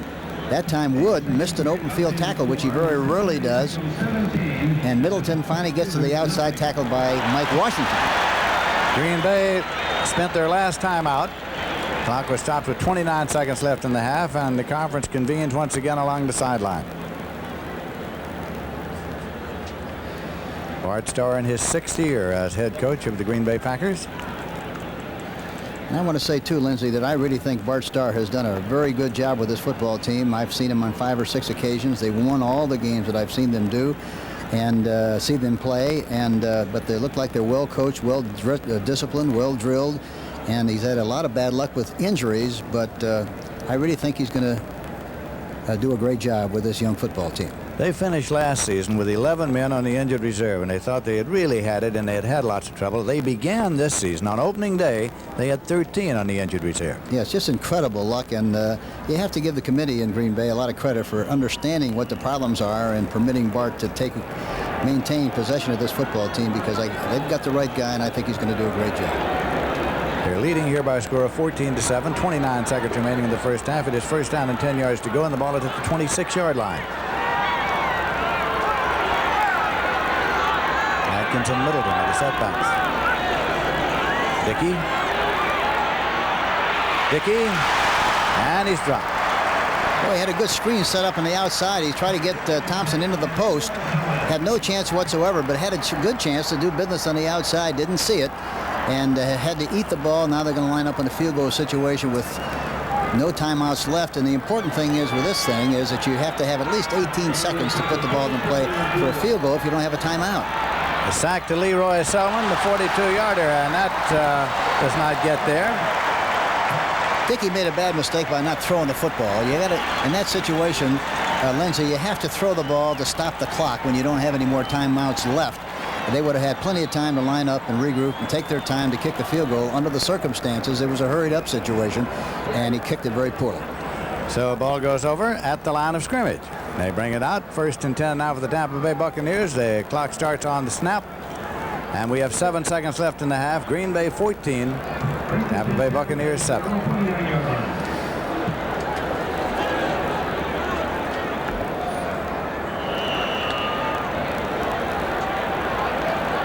So we are approaching the halftime intermission. We invite you to stay with us for scores, highlights, all sorts of football information.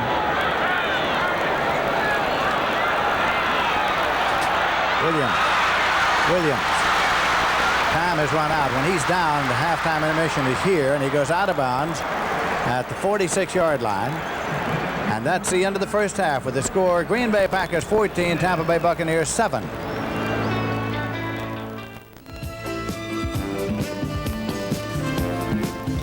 Back live in New York, I'm Brent Musburger with Irv Cross. The final score of that football game last night in the Astrodome was 17-13, Houston over Texas A&M. I misled you during the pregame show. That football game didn't end until 2:45 in the morning because of the baseball game. Now let's take you to our NFL scoreboard and get you up to date. What a surprise. At the half, the Giants over Philadelphia, Wilbert Montgomery not playing because of a pulled groin muscle and a hip pointer. They're at the half. Surprises all over the place.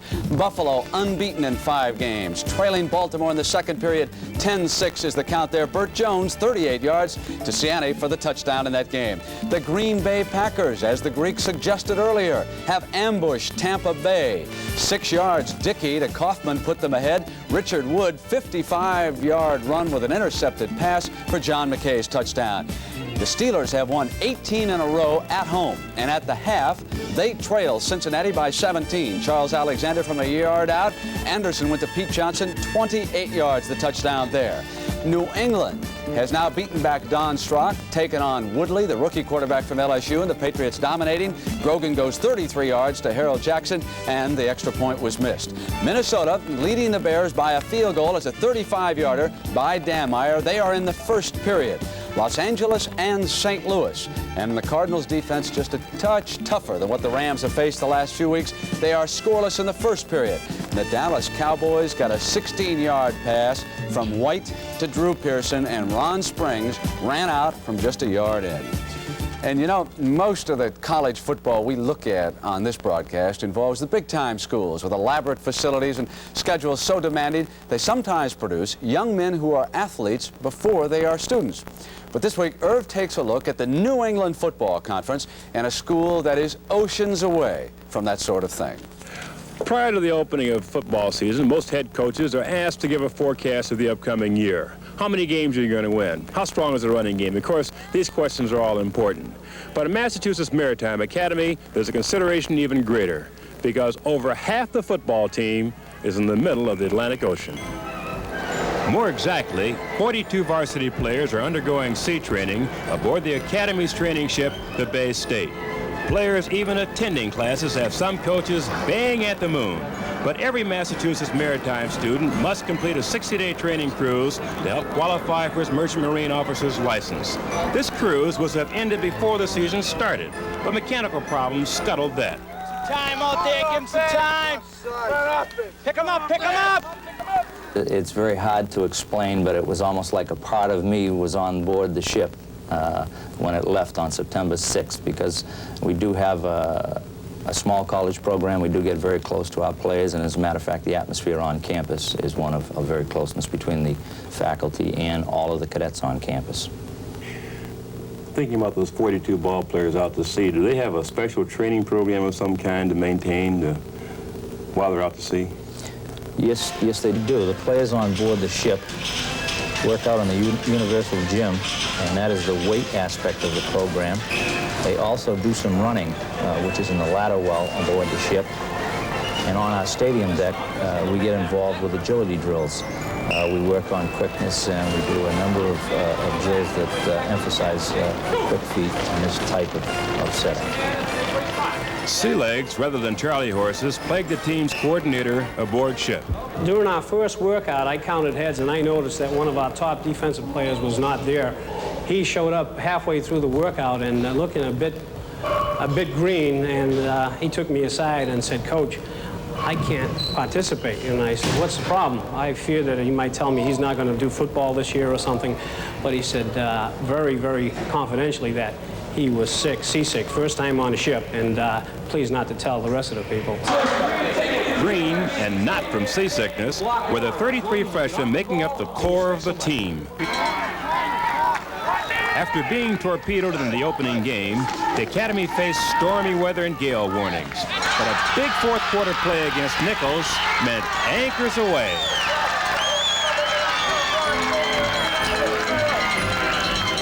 Greatest victory that we've ever had in this program. You guys made it happen under probably the best.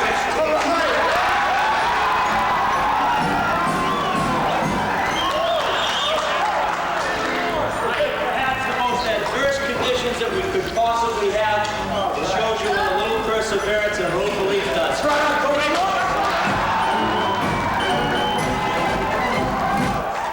Norv tells me their record now is 3-1, and all those veterans are due back in November. Meanwhile, the Baltimore Colts have just tacked up another one on Buffalo. It is now 17-6, second period.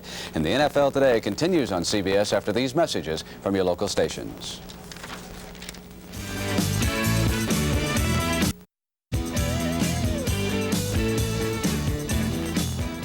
So Tampa Bay experiencing all kinds of problems across. Let's turn our attention to the highlights, and we're going to pick it up with Lynn Dickey. Play action pass to James Lofton. He's got the good speed. Lofton has good speed, but Dickey's had a good first half. 16 for 22, 217 yards, and that's a big completion right there. Irv, here comes Terdell Middleton, off tackle for the touchdown. That made it 7-0, and then Dickey was intercepted by Richard Wood, who brought it all the way back. Of course, the lifeblood of the Tampa Bay Buccaneers has always been their defense. Richard Wood, alias Batman out of Southern Cal, picks this one off and rams along the right sideline for the score. Now here's Dickey's touchdown pass to his tight end, Paul Kaufman, 6 yards for the score. 14-7, Packers with the lead. And we turn our attention to the Philadelphia Eagles. Here's that early fumble, Irv. Boy, it's hurt. Louis Giamona substituting for Robert Montgomery, bobbles the ball, and the Giants get it inside the 1 yard line, and you know what happens from there. Exactly, and here it is. Young Phil Simms takes it in, and that started the Giants off on the right track. And here's Simms going to Johnny Perkins, Irv, for the touchdown. But Simms has good vision. He's tall, throws over the topper, hits Perkins for the score, and the Giants right now seem to have command of this ballgame. The Dallas Cowboys from the shotgun. Danny White couldn't handle the snap from center. Forced back to about the 5 yard line. Scrambles down. Would you believe he found Jay Saldy? That's incredible. You know, White has that bad finger, and I imagine he's probably having trouble handling the ball. Well, here's the touchdown pass, and it's to Drew Pearson, who beat the cornerback over there, and so the Cowboys strike. And you know, Green Bay waived kicker Chester Marco earlier this week, saying they were disappointed with the height and the depth of his kickoffs. Marco, who is a 9-year NFL veteran, was league scoring champion in 1972 and 74. He's this week's example of how quickly you can go from hero to GOAT. He was the hero in this season's opener when he ran in his own blocked field goal attempt for the winning points against the Bears. Chester has made an impact on this football team in the years that he's been here. This is part of the difficulty of making a decision like this. I'm disappointed, I'm hurt, I'm not bitter. Now, Marco says he received 2 Novocaine shots before the Miami game last October and another shot the following week when the Packers played the New York Jets. In order for me to be able to play that game, I had no choice but to take shots. Very privately, both of us talked. He asked me how I was doing. I says, Coach, as far as right now is concerned, there is no way I can kick tomorrow unless I get Novocaine shots. He says, well, at this moment, because we didn't have a chance to get anybody else in here and we had nobody that can kick, I think this organization nor you has no choice. Yes, I did tell him or say that we would have to do that because based on what our doctors had said at the time, I simply responded in that fashion. They asked me not to say anything to the press after the game because the Green Bay Packers have not told anything to the National Football League that I was questionable, probable, or whatever the case might be that they have to report. And I hope lightning strikes me dead or a roof falls on my head at this second, if that's a lie. The league is investigating not because Novocaine was used, but because that injury was not reported to the commissioner's office. Now let's send you back to the stadium and the game you're enjoying on CBS.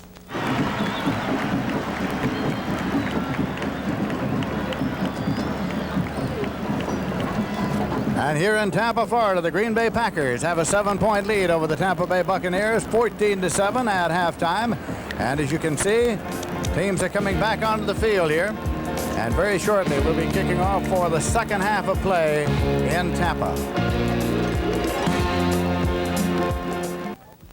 The preceding message was furnished as a public service by the National Football League. The NFL on CBS is sponsored by Motorcraft, all kinds of parts for all kinds of cars. Motorcraft for sure.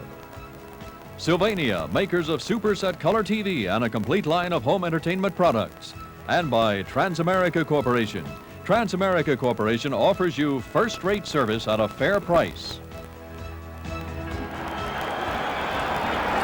As we start play in the second half here in Tampa, Florida, you see Gary Davis deep, center deep to receive the kickoff of Tom Burney. I'm Lindsey Nelson with Hank Stram here in Tampa, Florida, and here comes Burney.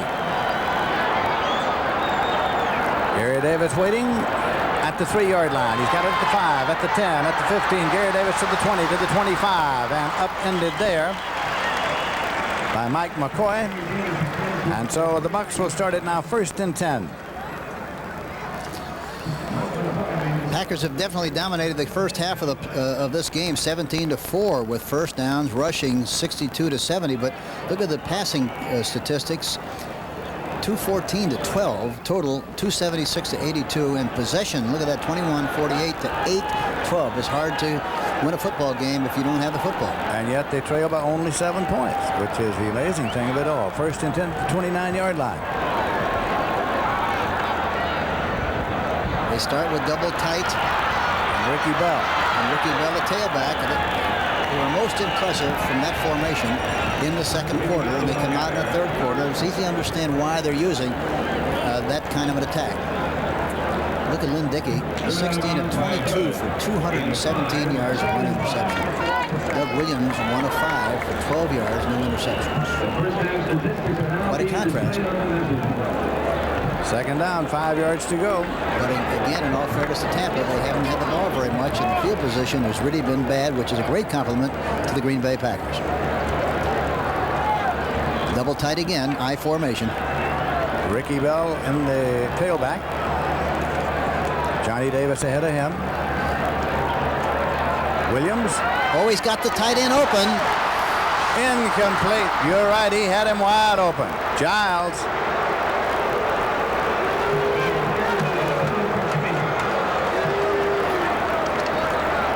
Boy, what a shot. He had a play-action pass to the left. The tight end, Jimmy Giles, released on the outside, went right down the alley. Boy, was he open, and he threw the ball just a little bit beyond, hurried himself a little bit because it was a play-action pass, didn't set up properly, and didn't get it up high enough. And that kind of a situation, Lindsey, you really have to throw the ball up high enough to permit the receiver to make any adjustment he has to make the catch. That time, he threw it like a frozen rope and had no chance to make the catch. Giles went so far, he just kept going, and he's had to take the train back. They're reconvening the huddle now, with Giles having just rejoined them. I thought he was going to run out right up the ramp. 3rd down and 5 yards to go. Well, we should see something to the back of the tight end here, something safe, something conservative. There's the back. Eckwood incomplete. Mike Douglas coming out there. Punting unit comes on now as Eckwood comes off, and so does Williams come off. Tom Blanchard is the punter. And here again, Green Bay should have good field position after this exchange. He throws this right on the money. Right in the, you can't throw the ball any better than that. It looked like he tried to catch it with his wrist. Blanchard deep. Cassidy will field the punt.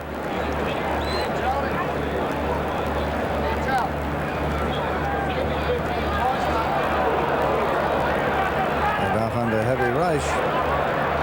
Cassidy lets it go. It's inside the 20. It's rolling to the 15, 14, 13, and it's blown dead at the 13-yard line.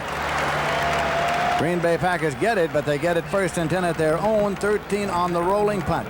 Tampa really dodged a bullet that time. The ball should have been blocked. The defensive lineman who had penetration that time, had he taken the proper angle, he'd have blocked that kick.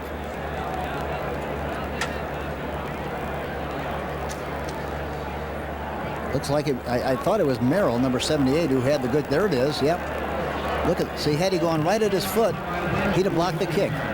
He veered off to the left a little bit right before he was supposed to make contact. Should have been a block kick. 53-yard punt by Tom Blanchard. Packers are leading 14-7, and they have the ball now in the third quarter. They send Lofton far to the left side. Lynn Dickey, the quarterback, brings them up.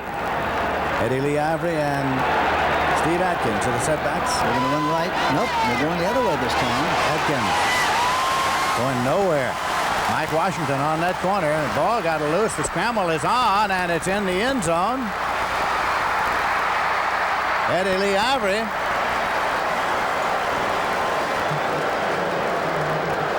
It's being marked back out there about the 8-yard line. Yeah, they evidently said the play was dead. It was dead before all the scramble started. So that was all for naught. The runner was down. The play was over. They had a wing position to the right side. Looked like they had an advantage to run this side. That's why I thought they would probably run to the right. They went to the left where they had a disadvantage and wound up paying the price and losing 5 yards on the play. Ricky Bell along the sideline at 2nd and 15 for the Green Bay Packers with the ball now at their own 8-yard line, and the Tampa fans are alive here now. They set him in motion. Nope. Atkins off tackle to the 15. Dewey Selman made the tackle. Picked up about 7 on the play, which will make it 3rd down and 8 yards to go.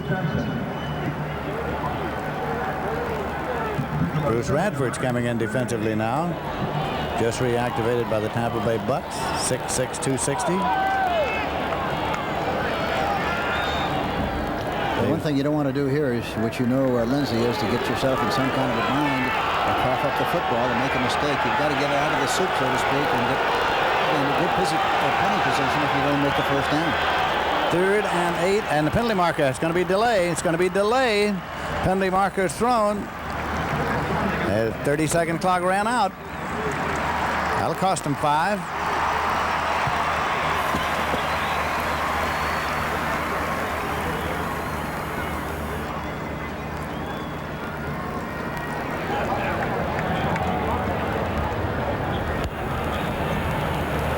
Delay offense, 3rd down. 3rd and 13 now at the 10-yard line. And it becomes even more intense than it was. Lofton to the wide left. Andre Thompson to the wide right. They'll probably run the ball this time, or again throw something high from a high percentage standpoint to the backs. Avery in the left set. Atkins in the right set. Eddie Lee Avery.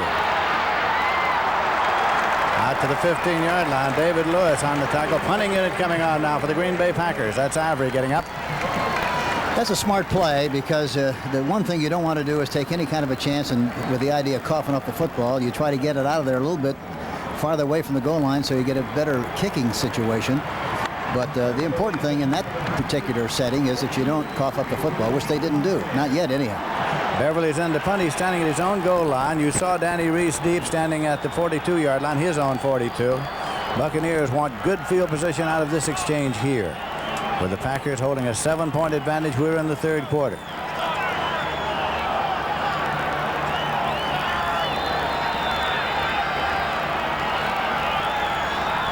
Beverly booms it out of there. Reese is at his own 35-yard line.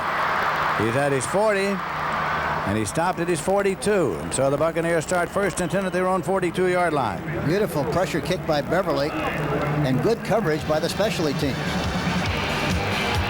George Cumby came in to make the tackle on the specialty team. We have 11 minutes, 57 seconds remaining to be played in the 3rd quarter. Green Bay 14, Tampa Bay 7. Cincinnati leading the Steelers 17-6. Russell Davis ran the last one in. One of the telling moments in the football game. Now, can Tampa Bay move? They have good field position at their own 42. They trail by 7 points. We're in the 3rd quarter. Doug Williams. Looks like something left. Nope. Eckwood carrying. Out to the 45-yard line. Ed O'Neill from Penn State made the tackle. You know, that was a good key breaker that time. in that the Eckwood lined up way up in front of the fullback, which usually is an indication that they're going to run to the other side. That time they lined up like it was tilted to the left and ran to the right, which is a good key breaker and very deceptive as far as the keys of the defense is concerned. Larry Mucker's coming in a wide receiver in place of Isaac Higgins. 2nd and 7 at the 45-yard line.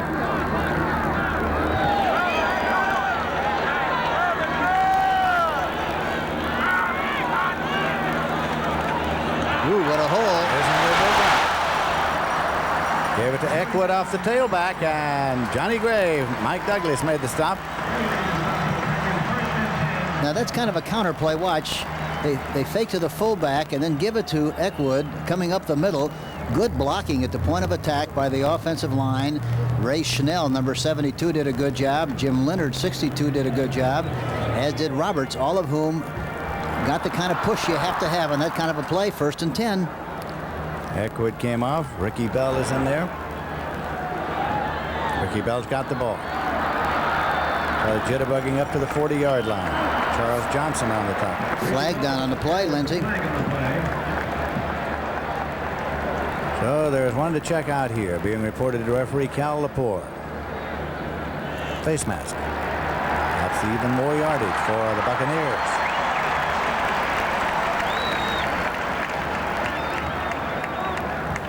You know, one thing they did that time, which is very effective, they went on a quicker count, and that's very important, I think, during the course of the game, to go on quick counts. Personal foul, face mask, defense, 5-yard penalty, and a 1st down.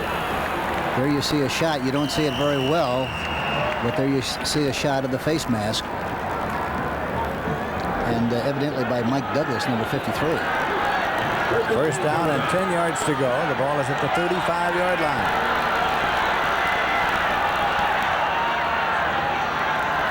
This is Bell. It's got about a yard as Mike Douglas was there. Charlie Hanna, the right tackle that time, pulled and tried to knock out the cornerback, but he responded well to the play. The cornerback Estes Hood, and they don't succeed in getting but just a yard on the play. I was talking about the quick count, Lindsey, which is very important. If you're not careful, once the game starts, you consistently go on 2, 2, 2, 2, and so you have a rhythm offensively. But if you're not careful, the defense also has a rhythm established. That's why you must go on a quick count, longer counts, shorter counts to keep them off balance. 2nd and 9. Bell's in the fullback. Eckwood is the tailback. Down to the outside and incomplete. Tried to get it to Mucker. Mike McCoy covering. 3rd and 9 at the 34-yard line. Looks like Doug Williams is hurrying himself just a little bit, and that's why he's throwing the ball so far up on top and beyond the receiver. He's got to settle down a little bit, take a little bit more time to get his feet in a good position to throw the football. That time it didn't look like his feet were ready, and it's very obvious that you can't throw the ball with just your arm. You must throw it with your legs also.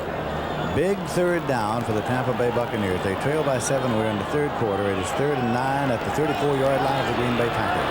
We're going to bump and run on the outside with the safety deep. We ought to be able to go deep. Ooh, Giles incomplete. Tried to get it to his tight end. Johnny Gray covering.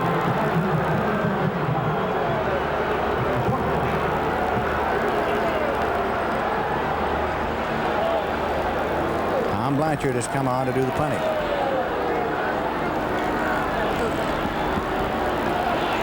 Blanchard is in the You know, Tampa used a spread formation some in preseason. I haven't seen them use it in league play, but with the way Williams is hurrying himself, it might not be a good idea in obvious passing situations to put him back in the spread to give him more time. Now he kicks to the left. Over the head of Lee, he lets it go, and he goes out of bounds, and it'll be set up. 11, 12, 13, 1st and 10 at the 13-yard line. So the Green Bay Packers get it, but they get it deep in their own territory as Blanchard angle it out across the sideline marker. 9 minutes, 36 left in the 3rd quarter.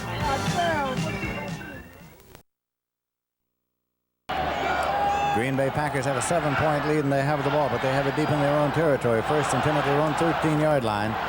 Lynn Dickey has quarterbacked them throughout as he brings them up.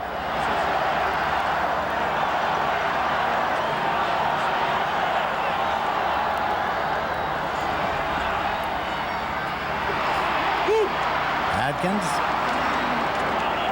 And he is out of bounds at the 19-yard line. Dave Logan bounced him out. Curtis Johnson that time, number 25, the left cornerback, came up beautifully. He was at a perfect position to make the play on the quick screen, but missed the tackle. And for that reason, why the ball carrier was able to get 6 yards on a play that should have been a loss or no gain.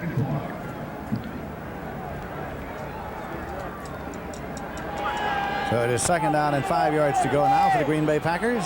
Honda Thompson is split out far to the right side. Lofton to the left side. Give it to his up back Adkins across to the 22-yard line. Picked up about 3 on the play. Still be a couple short. Leroy Selman in to make the tackle. Leroy Selman. Danny White with a pass to Drew Pearson, and it's Dallas 24, the San Francisco 49ers nothing. 3rd and short coming here. San Francisco got off to a good start, but they are really personnel-wise not as good as their record would lead you to believe early, and I think they're kind of now they're playing good football teams and they're finding out a lot about their club. Something right. Ivory. He got the 1st down. They maintain possession, keep the drive alive. Richard Wood made the tackle for the Tampa Bay Buccaneers. It's 1st and 10 now at the 25-yard line. The Packers are really doing a good job again of controlling the line of scrimmage. Cook that time, Kaufman, Harris, McCarron, all of whom did a good job and got a good surge that time and provided the running room so they could make the 1st down. Dickey brings him up. He's got Adkins ahead of Ivory in the I formation. Motion right by Kaufman. There he comes. Eddie Lee Ivory cut off at the pass, tries the other way, and nothing. Cecil Johnson dragged him down at the line of scrimmage. Might have lost a foot or so. David Logan really did a good job, too. The player on the nose that time responded well, got off his block, and made the tackle. Good play, really, by David Logan. 2nd down and 10 yards to go for the Green Bay Packers. Won their opening game, lost 3 in a row, then won last week from Cincinnati, trying to make it 2 in a row here this afternoon. Last year, in both their meetings, Tampa Bay defeated the Green Bay Packers. Now they'll send the flanker in motion. Here he comes. Andre Thompson. Tight end. Kaufman's got it. The tight end at the 37-yard line. And it's a 1st and 10. Neil Colsey made the tackle. They really do a good job of creating that formation. They're thrown away from the strong side of the field. Dickey really whistles the ball right in the spot to Kaufman, right at the numbers. He squats right in the hole there between the linebackers and the defensive back. Ball's on target. Another 1st down. Beautiful execution. Packers have a 7-point lead. They keep the drive alive, and they are running minutes off the clock here in the 3rd quarter. 6 minutes, 47 seconds left to play in this period. Motion across for the tight end, Kaufman. Quick pitch now to Eddie Lee Ivory. Ivory off tackle to the 40, goes outside, goes to the 45, to the 50, and across into Tampa Bay territory before he's run out of bounds by Bruce Radford. So it's another 1st down for the Green Bay Packers on that ramble by Eddie Lee Ivory. Some missed tackles over there again. Cotney, who is a very sure tackle ordinarily, missed the open field tackle. And, of course, Ivory's an excellent back, and so that's easy to do. But from a defensive viewpoint, Washington has a shot. He misses first. And there you see number 78 coming over to make the tackle. But Ivory really does a good job of running the ball on the play. 1st and 10 now for the Packers. They have the ball outside the 46-yard line. The Tampa Bay Buccaneers, they send Lofton to the left side.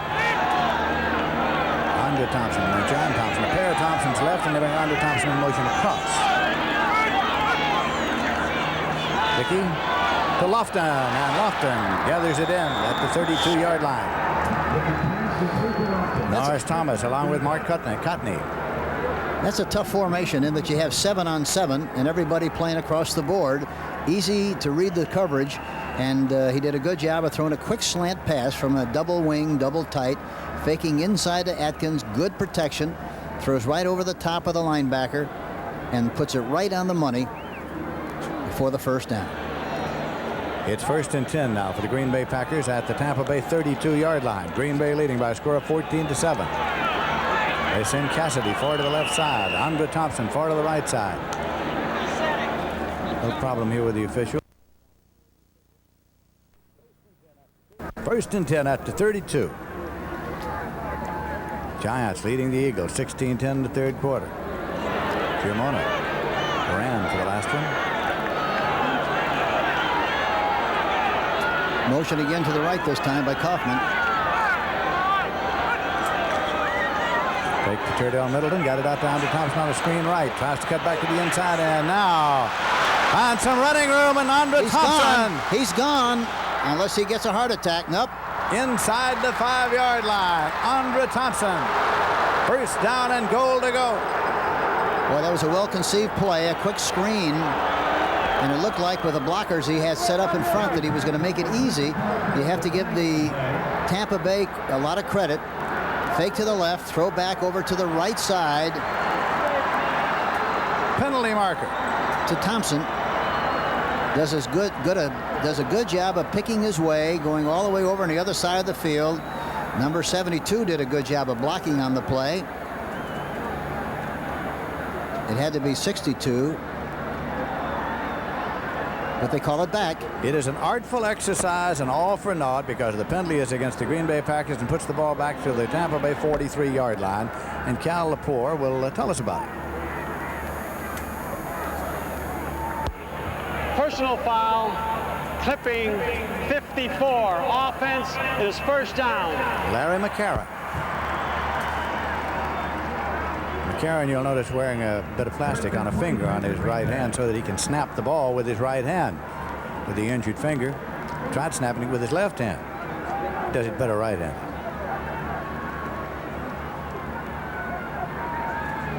1st and 23 at the 43.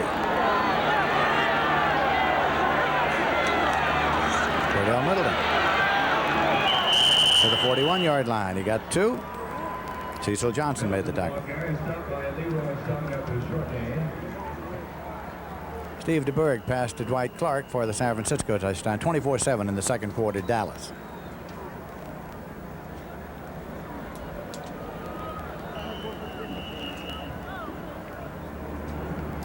The Packers really have an excellent plan for this game. And basically, the whole thing stems from the fact that you have to have good patience when you play Tampa, and they've exercised good patience here this afternoon so far. It is 2nd down and 19 yards to go. Ball is at the Tampa Bay 41-yard line.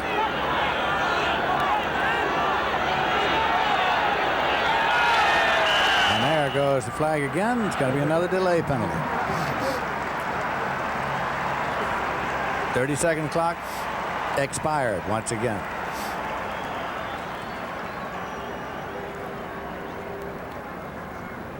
It's hard to understand why they would have that much of a problem. Evidently, they're signaling the plays in from the sideline, and they're not coming in fast enough. Offense, 2nd down.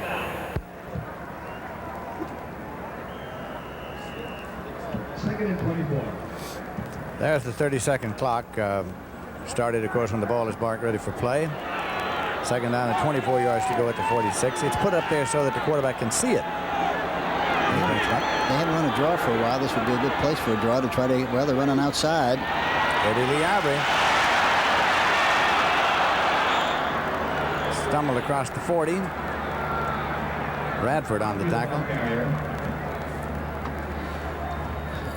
The way the Tampa defense gets such good depth, the linebackers, draw plays are a very important part of a game plan when you play them, because they do retreat so well and try to cover up and help the defensive back. So the draw play should be a very effective play.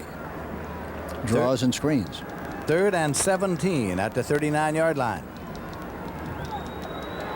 4 minutes, 13 seconds left to play in the third quarter.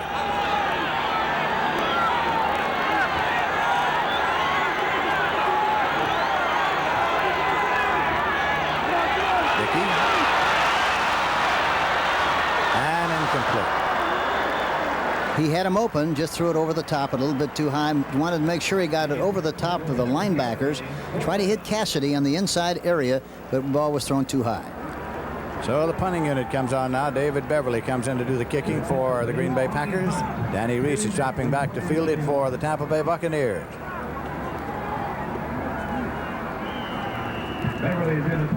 Green Bay is leading 14-7. Teams came into this game with identical records for the season, 2 wins, 3 losses each. Of course, there are 4 teams bunched in the Central Division of the NFC with that record behind the Detroit Lions, who lead at 4-1. Oh, he gets it up there good and high. Doesn't he, though? And Danny Reese knows better than to fool with this one, and it's going to be across the end line touchback. 1st and 10 at the 20-yard line. So now the Tampa Bay Buccaneers get the ball once again, but they get it once again in their own territory at the 20, 1st and 10, and they trail by 7 late in the 3rd quarter. 3 minutes, 48 seconds remaining to be played in the 3rd quarter. Tampa Bay has the ball once again, and these 72,000 fans have been waiting for them to move it all afternoon. They're trailing by 7 points. Williams has the ball, whips it, and it's incomplete. That's the same one they tried to hit Jimmy Giles on a little while ago, where he was wide open. A fake to the left on a play-action pass. They have the flankers and flankers split in way wide to open up the middle, but that time they had it covered well. Not much of a chance to complete the pass. The orange-clad fans are not particularly pleased with the execution. Mucker comes in now, wide receiver, 2nd and 10 at the 20-yard line.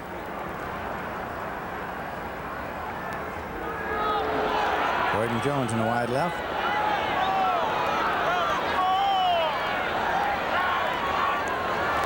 Williams. That's all. He is sacked. Mike Butler is there. Williams has only completed 1 of 10 so far for 12 yards, Lindsey.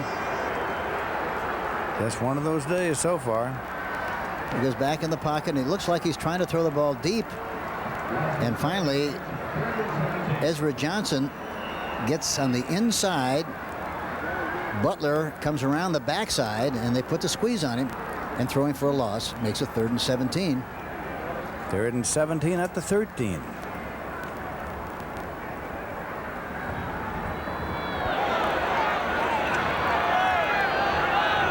Williams waiting.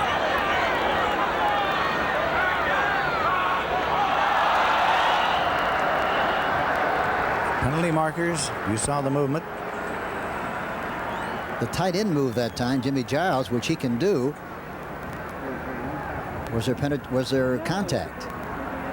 Apparently there was. Yep.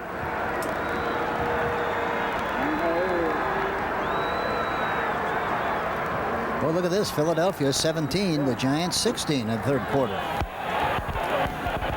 False start, right in, 3rd.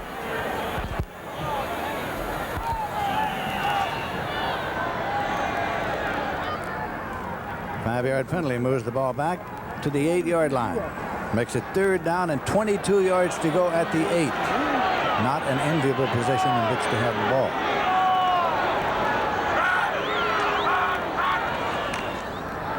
Eckwood. Penalty markers thrown. Got it up to about the 17. Mike Douglas on the tackle. Cal Lepore will check out the penalty.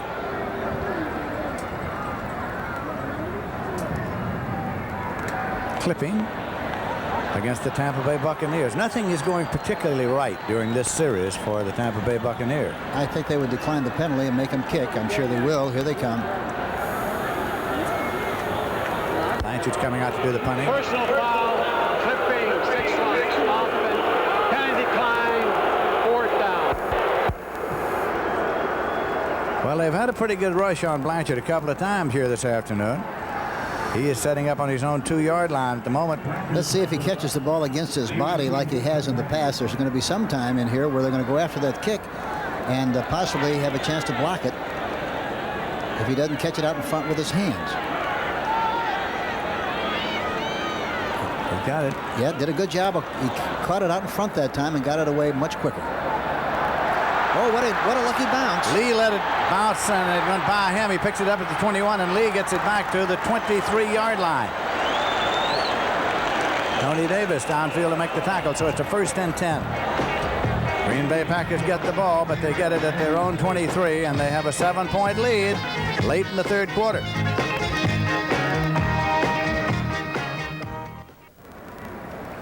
Matt Barr kicked a field goal to make it Cincinnati 17, Pittsburgh 16 in the 3rd quarter. Right here, the Green Bay Packers 14, Tampa Bay Buccaneers 7. That was a 61-yard kick by Blanchard. 1st and 10 now for the Pack. They have the ball at their own 23-yard line. Motion left. No, they won't. Eddie Lee Ivory. 25-yard line. That's the end of the line. Dave Logan, nose tackle there. Gain of 2, makes it 2nd down, 8 yards to go. Randy Crowder, the #1 nose tackle, of course, went out with a knee injury early. Mike Calhoun was waived actually this week. Had been a backup there for Dave Logan. So they signed Bruce Radford. Changes by the Tampa Bay Buccaneers this week. McKay said our line has not regressed. Perhaps our confidence has regressed. 2nd down and 8 for the Green Bay Packers. And officials delay here once again.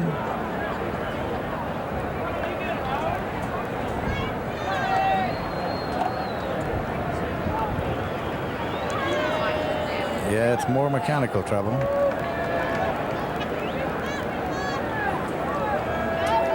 It has something to do with that 30-second clock, apparently. That is awry. You know, Lindsey, there's always a lot of questions about why the coach... With the 30-second clock. We'll try and check it out. Cal will end up using his wristwatch before it's over. Well, you ought to have his toolkit with him so he can go to work on it. You know, a lot of people making inquiries.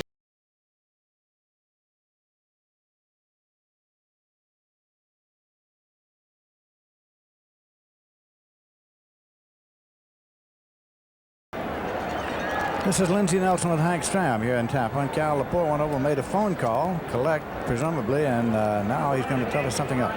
Clocks on this series of downs. If we have another malfunction, we're going to do away with them and keep the time on the field. Take that. 2nd down and 8 yards to go at the 25-yard line for the Green Bay Packers. All right, you clock, you're on notice. Lofton in a wide right for Lynn Dickey. Under Thompson in motion across.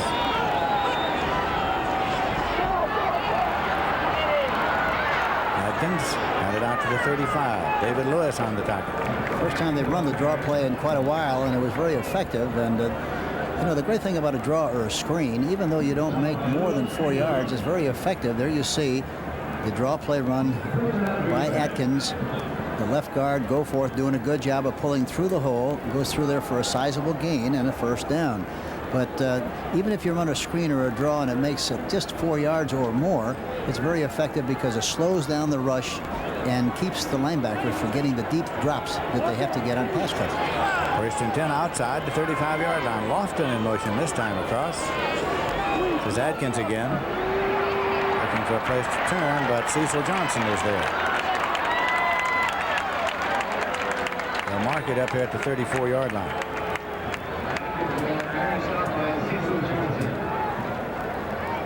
That was a counter play that time with the guard pulling and missing the block. You see time in set there superimposed, and that is till the end of the 3rd quarter, and the clock is running as it ticks off. 2nd down and 11 yards to go for the Packers. The ball at their 34-yard line. Lofton to the left side. Andre Thompson to the right side. Here he comes in motion. Tight end Kaufman. Dickey, where do you go? Where do you throw it? Right there to Eddie Lee Ivory, 40-yard line. And he's out of bounds at the 43. Cecil Johnson again on the tackle. Well, Cecil Johnson really made a great tackle in the open field and kept him from making the 1st down. At least it looks like he kept him from making the 1st down, did he? I think he did. I think it's short about a yard or so. Beautiful play by Cecil Johnson, number 56, on Ivory, number 40. Great job of doing a little tap dance back there. Lynn Dickey getting away from the traffic. Spots Ivory open. And he does a good job of running, makes a little inside move, breaks to the outside, but Johnson really does a good job of making the tackle and throwing him out of bounds. Third down, about a yard, yard and a half. Double tight end alignment. John Thompson's come in now. Third and short. That's John Thompson moving over.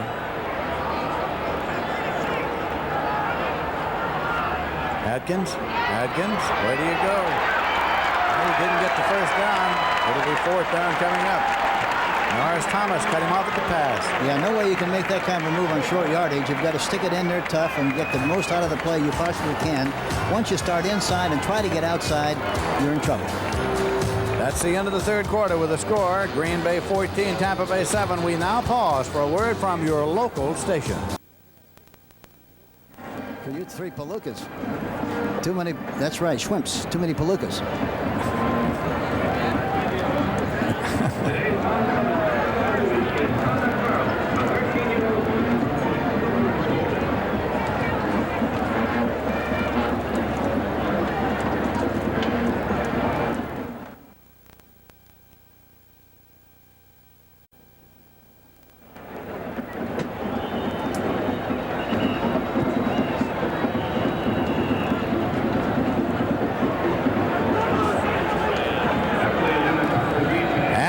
Start the fourth quarter. Lindsey Nelson with Hank Stram here. Punt formation. David Beverly do the booting, and Danny Reese is dropped back to field it for the Tampa Bay Buccaneers. Green Bay still with a 7-point advantage. High trajectory. Reese at the 15-yard line. Well, he stopped at the 17-yard line. So there is where Tampa Bay gets the ball. John Thompson downfield on the tackle. So the Bucs get it again, but they don't get it in very good field position, and they still trail by 7. And now we are in the fourth quarter of the football game.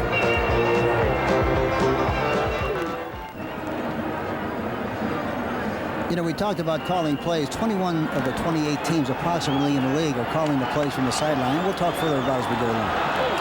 Neither team scored in the third quarter. Neither team has scored this season in the third quarter. Ball is at the 17-yard line. Williams. And hitting right in the hands. Gordon Jones. That time it was the delay pattern. Gordon Jones got off the line of scrimmage like he was going to go deep and then broke underneath the coverage. He was open, but the ball was thrown right about bell high and should have been caught. 1 for 11 for 12 yards. Unbelievable. Meanwhile, Dickey is 21 for 28, 263 yards and 1 interception. Second and 10 at the 17-yard line for the Tampa Bay Buccaneers.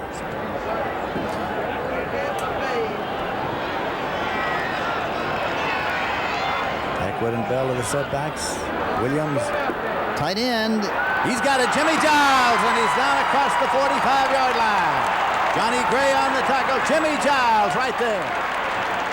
You know, they've been trying to hit him from a play-action pass in the past. That was good for 38 yards. This time he just went back into the pocket and threw the ball, and he has good coverage, the kind of coverage he'd like to have one-on-one with a linebacker trying to cover him. Number 56 trying to cover him. Ed O'Neill couldn't do it, and he's open for a big gain of 38 yards in a play. The Tampa Bay Buccaneers trailing by 7 points. Have the ball first and 10, and they have it at the Green Bay 45-yard line. Eckwood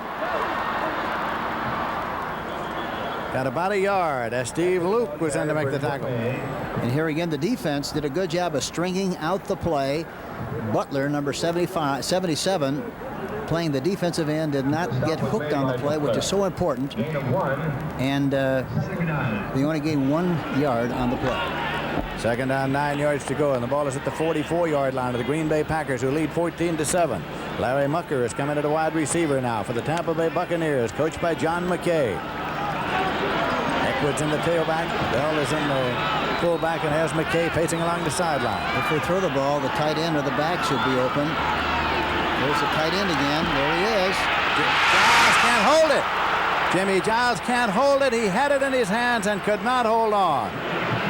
They double covered the outside people again that time, and young Doug Williams knew exactly play action fake that was not very effective, but he knew exactly. He read the defense perfectly. The guy he had to try to throw the ball to was a tight end. It was there. He just dropped it. So that's going to make it 3rd down and 9 yards to go at the 44. Giles coming back to the huddle. And again, both teams are calling plays from the sideline, and that doesn't mean that the quarterbacks are not capable. It just means that the coaching staff has a better opportunity to control the game by calling the plays from the sideline than the quarterback does. They've converted 1 of 7 3rd down situations. Well, apparently there's clock trouble again because the officials are convening. And if that is the case, they'll simply keep it on the field.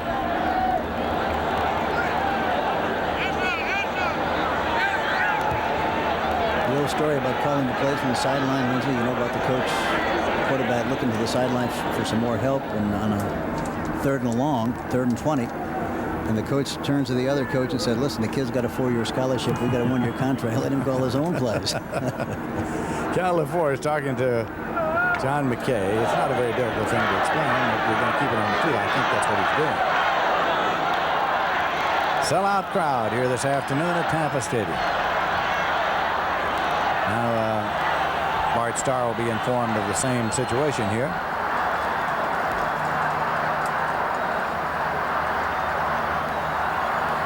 Some of the younger fans won't understand this, but this game was played before there were 30-second clocks, so they'll get along just fine keeping it on the field. There's no way you remember that, is there, Lindsey?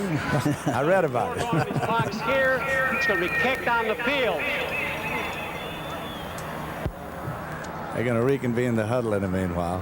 You know, when Lombardi was coaching, the officials across the field would kneel down and kiss his ring and then tell him what they want to do. You know, for many years, the clock on the scoreboards around the league was not official. You'd see that clock running up there, keeping game time, but that wasn't official. The official time was kept on the field, on a watch. Here we got a bump and run on the outside. It looks like it's going to be a total blitz, and he's got to change the play. It's a sweep. Option pass. Option pass, Eckwood to Higgins, and it is incomplete. Across the sideline marker, no flags. Mark Lee, the defender. That would have been a good time for him to automatic change the play in the line of scrimmage. You get the ball out downfield to one of his receivers and have the quarterback throw the ball instead of a halfback who very rarely has the opportunity. He throws it like it's the last shot of the Roman candle. Throws it to the outside, no chance whatsoever. The little boy in the white shorts might have had a chance to catch it, but that's the only one.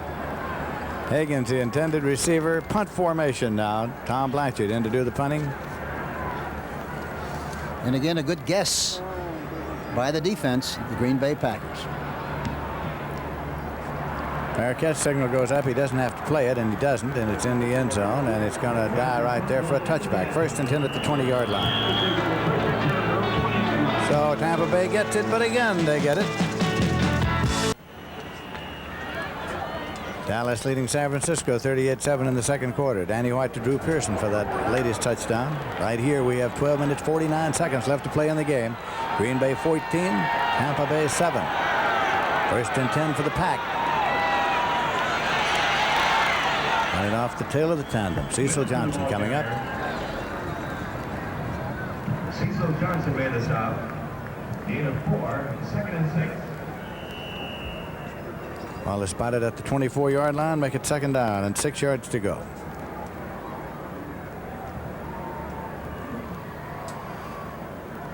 Green Bay has done a good job of interchanging the backs and keeping them fresh.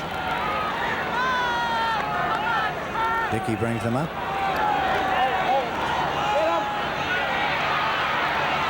Steve Atkins up to the 30-yard line. You know, Atkins has a very deceptive running style. He has an easy gait, doesn't have very quick leg action, but he's very strong, has a long stride, and is always falling forward, and that's why he made the 1st down that time. He fell forward and made the necessary yardage. At least it looks like he did.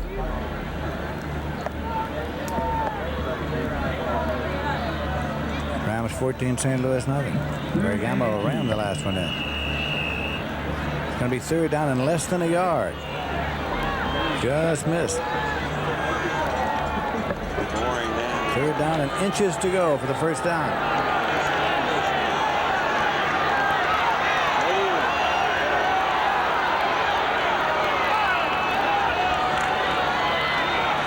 this time. Matthews, the ball carrier. Picked it up. So it'll be 1st and 10.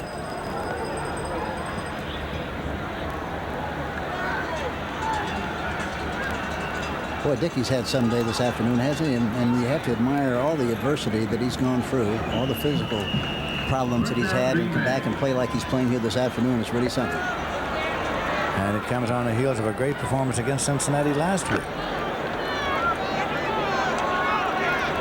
1st and 10 now for the Pack. They held the ball at their own 31-yard line. They've got Lofton on the wide left.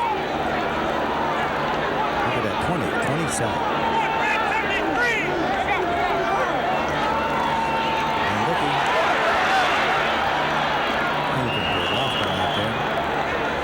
There again, he made up his mind he was going to throw outside that time, and Middleton was open on the linebacker that time, and it would have been a good reception, well-executed play had he thrown the ball to the back other than try to throw it outside. So now it is 2nd and 10 at the 31-yard line. Cecil Johnson, number 56. We talked about the great depth the linebackers take. That time he had the depth, and he had to try to throw over the top. Had no chance whatsoever, and threw the ball out of bounds. Middleton and Ellis are the setbacks in the I formation. Middleton. Cordell Middleton.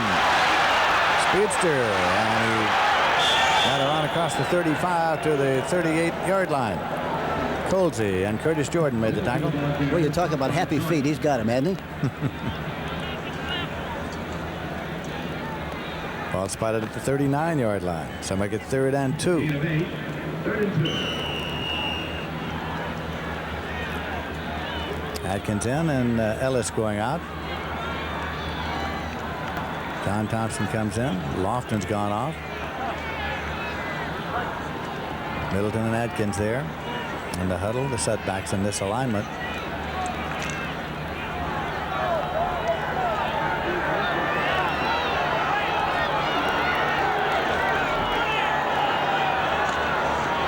Atkins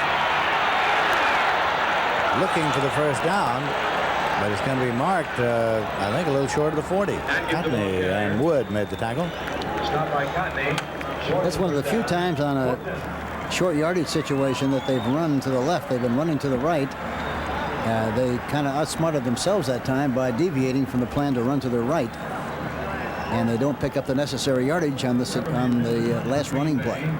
So now Reese drops back. You saw Beverly come onto the field to do the punting. The Tampa Bay Buccaneers want the football. They trail by 7. We've got 9 minutes, 36 seconds left to play in this game in Tampa, Florida. And the amazing thing about it is the Packers have totally dominated the game, but the Tampa Bay Buccaneers still are very much in the game with a score just 14-7. The referee's flag was thrown. It was taken by Danny Reese at the 10-yard line now. And he's at the 10-yard line now. But there is a referee's flag that was thrown. Illegal procedure against the kicking team.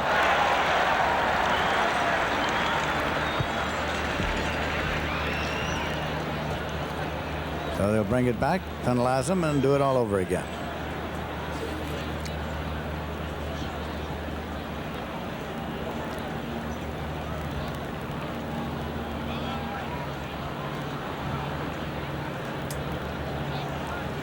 Cal Lepore is explaining that to the Green Bay side, and that's Bart Starr, hands on hips there.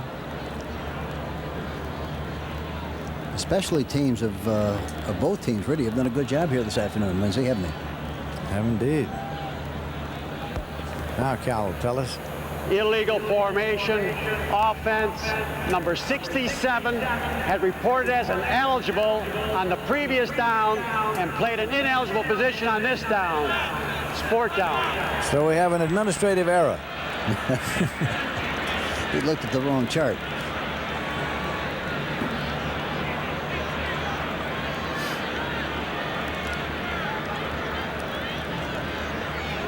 Cost him 5, still 4th down. Beverly's still in there to punt it. Danny Reese is still waiting. He'd like to get it in a little better position this time. Fielded that ball at the 8-yard line. It's not exactly where you want it. Well, we're going to make some more changes here. Get the right people with the right numbers on the field.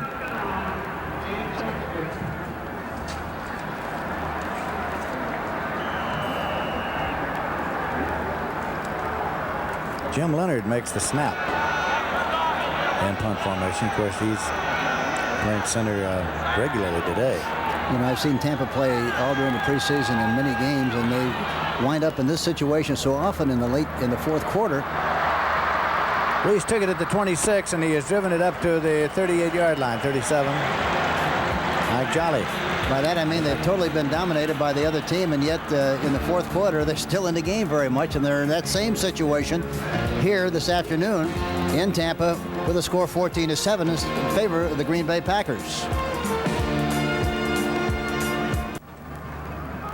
The Tampa Bay Buccaneers have the ball. They trail by 7. They have it outside their own 38-yard line. First down and 10 yards to go. Doug Williams leaves it on the ground. Ricky Bell driving.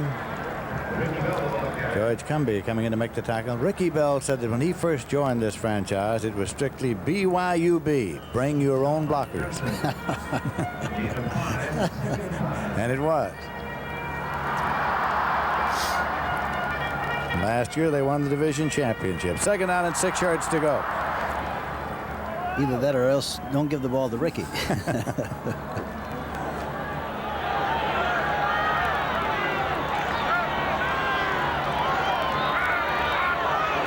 Doug Williams. Tight end, tight end. Tight end's got it. Tight roping, but he stepped out at the 30-yard line. Jimmy Giles with the football. So now Tampa Bay has the ball at the 30-yard line of the Green Bay Packers, and lots of time. 8:22 remaining. Boy, he really zipped this one this time. He looked outside and come back to the tight end. Gave him a good lead right over the top. Steve Luke had him covered well, but the ball was thrown perfectly, and great reception for Jimmy Giles. Good for 27 yards and a first down. So now the Tampa Bay fans are alive here at Tampa Stadium. They send Gordon Jones far to the left side. Probably going to run right. Ricky Bell's the tailback. He's got it. Drives to the 25. Picked up 5 on the play. It'll be second down and 5 yards to go. Mike Douglas, linebacker, made the tackle for the Green Bay Packers. Look at this, Philadelphia 31-16. That's a great comeback by the Philadelphia Eagles. What a comeback. Amazing. Giants were leading early, well along into the ball game. Well, that's a sign of a very good football team when you get down 16 points, come back and take over the game like they have. They send Jones to the left side. Mucker's in the slot left. Split the running backs. Davis right, Bell left. Look at the bump and run they got on the outside that time. Bell. I think he got the first down. Kurt Alleman in to make the tackle. I think it's going to be enough for the first. It's right there. First and 10, says Cal Laporte.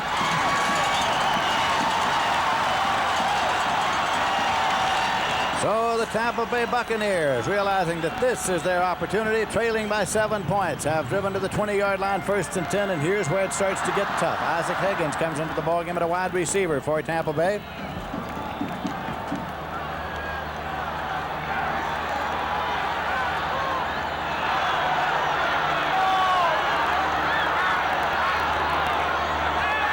Williams, and he's sacked. Sacked by Kid Lathrop. Mike Butler got good penetration that time too, number 77. Really came off the ball in great shape. Outstanding player from the University of Kansas. Play action pass, faking to the right to Ricky Bell, but the backside, there you see the front side. Mike Butler, number 77, really does a good job of making the play. The right offensive tackle, Charlie Hanna, missed the block. An 11-yard loss on the play. Second and 21 at the 31.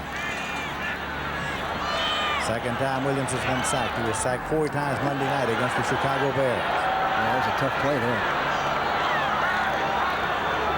Drops the snap, picks it up. Williams now has the ball. He's strong. He can run 30, 25. Inside the 20-yard line. It'll be marked about the 17. Ed O'Neill tripped him up.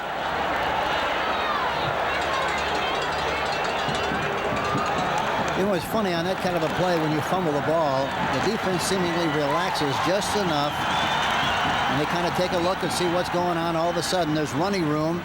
Doug Williams scampers through the hole on the left side, carries the ball like a loaf of bread, and is tackled from the outside by Mike Douglas, number 53.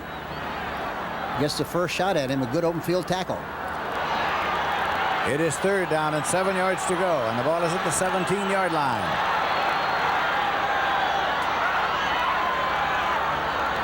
Williams swings it out to Bell. He's at the 10. He's at the 5. First down and goal. They go at the 5-yard line. Mark Lee made the stop. Another well-thrown pass by Doug Williams to the back. That ball had to be thrown perfectly out in front for the back to make the catch. Fakes inside. Ricky Bell goes to the outside. Butler is in hot pursuit, number 77, but throws the ball right out in front, about 2 feet beyond the numbers where you have to throw it. A big play. 53, Mike Douglas had a shot at him but missed. And finally, number 22, Mark Lee makes the tackle. 12-yard gain on the play. So now it has come to this. First down and goal to go for the Tampa Bay Buccaneers at the Green Bay 5-yard line. Green Bay leading 14-7. Now they got their sledgehammer attack in with double tight ends. Eckwood and Bell to setbacks. Bell in motion outside left. Williams rolling. Williams with the football. Williams, touchdown!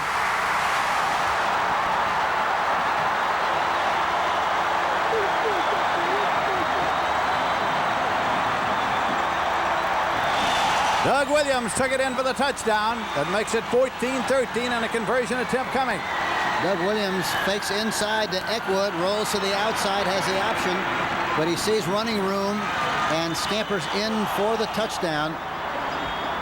Looked like Kurt Ellerman that time. Ellerman had a chance, had his shirt, but he slipped away. Conversion attempt coming. Ephraimian is 8 for 8 in points after. Blanchard holds for him. Yellow opinion.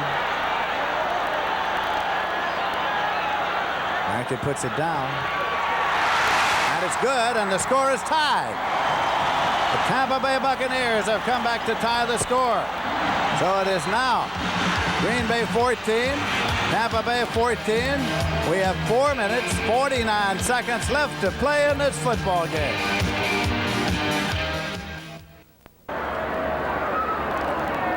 Time remaining in the game. Superimposed at the top of your screen. Score tied 14-14. Ephraimian will be kicking off. McCoy and Lee are deep.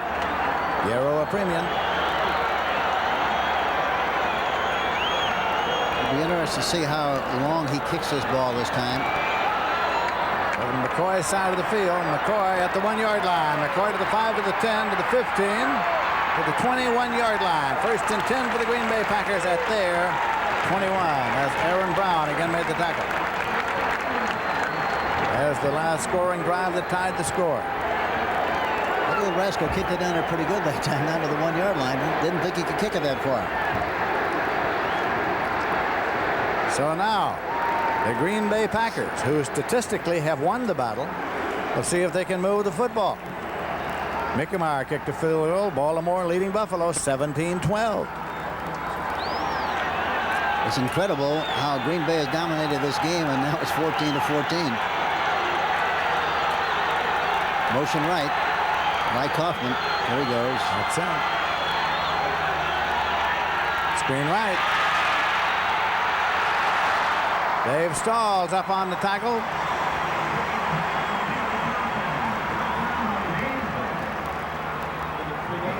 And Dave Stahls really did a great job that time from the defensive left end position to play that screen.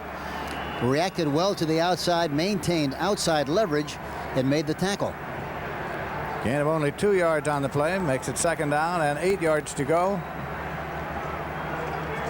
Clock is running. 4.5 minutes remaining to be played.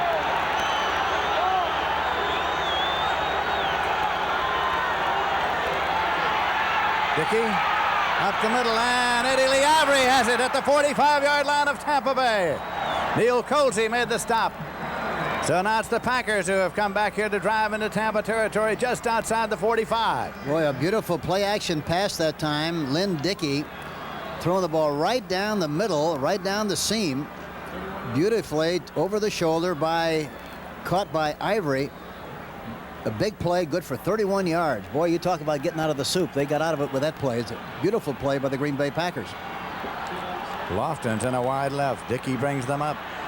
Dickey, who has performed so brilliantly here this afternoon for the Green Bay Packers. Motion back toward the inside. He looks to Lofton, and he can't hold. Right off the fingertips.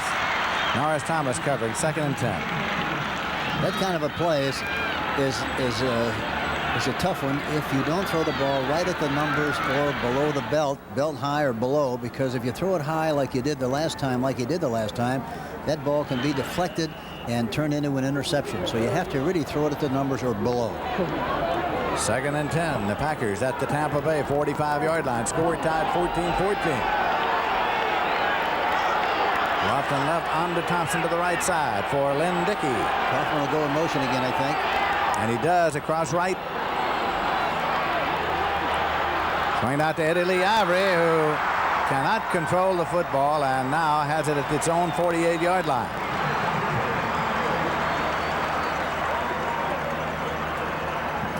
An incompletion. Looked like it had a chance to be a pretty good gain on the play. Watch the penetration. He has to throw the ball over the top of Leroy Selman, who gets the penetration. He doesn't have good leverage on the ball. Doesn't catch it. Should have caught it, really, but dropped it. Falls incomplete. Forward pass behind the line makes it simply an incompletion, and a 3rd and 10 at the 45-yard line. Under Thompson right, Lofton left. Split the running backs on the 3rd down play for Lynn Dickey. Kaufman the tight end across. Dickey. And it's complete to Andre Thompson, and he's at the 21-yard line. 1st and 10 for Green Bay at the Tampa Bay 21. Boy, Dickey really whistled that ball. There was a beautifully thrown ball right at the numbers. Watch Dickey go back into the pocket and hit Thompson. Good pass protection. He whistles it right at the numbers where it had to be thrown, right between the defensive back and the linebackers. Maintains possession. Has good balance. Takes the ball into the middle of the field, but a great-looking drive by Green Bay. 24-yard gain on the play, Lindsey. Sort of thing that the fellow you just saw used to engineer so beautifully when Vince Lombardi was in the glory years at Green Bay. Bart Starr, the head coach. Motion again. There he goes. Kaufman across. Leave this one on the ground. Pick up about a yard on play. Dave Logan. Nose tackle was there rather quickly. Atkins got a yard, so make it 2nd down now. With the ball at the 20-yard line. This is really a good place for a draw play, Lindsey, because the 2nd and long and passing situation, they have to get, there's enough room there for them to get good depth. And if they get the depth, then the draw play would be very effective. And it's a high percentage play, and it gets you closer to the field goal situation and also gets you closer to the goal line in the event that you make the big play. We are approaching the 2-minute warning. We are wound down to 2:10 on the clock now. Motion left. Here he comes. Quick pitch to Eddie Lee Ivory, and he drives to the 15 and still driving.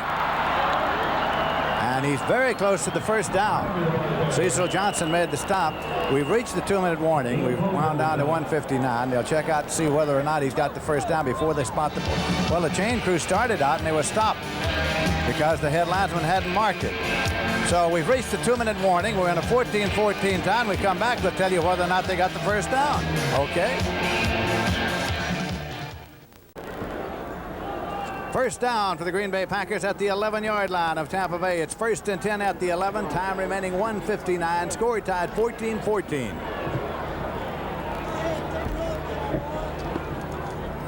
As the Green Bay Packers, having seen Tampa Bay tied up, driven downfield now.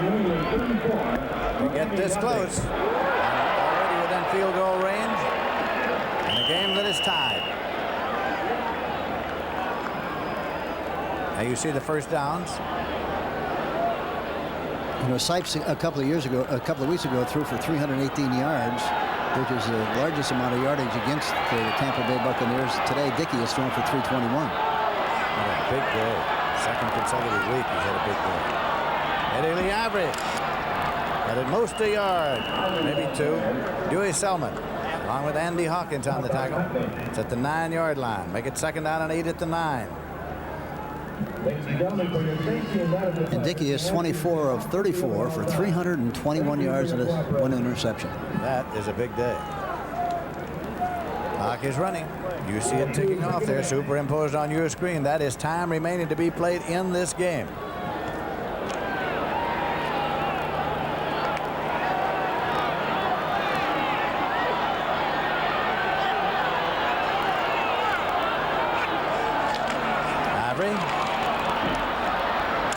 Go to the 7. Dewey Selman at the tackle. 3rd and 6 at the 7. Dewey Selman at the stop. Timeout, Tampa Bay. The Bucs stop the clock. NFL on CBS next week. We're getting to that part of the season, of course, where we've got some big games coming up now. Every week. Dallas and the Philadelphia Eagles.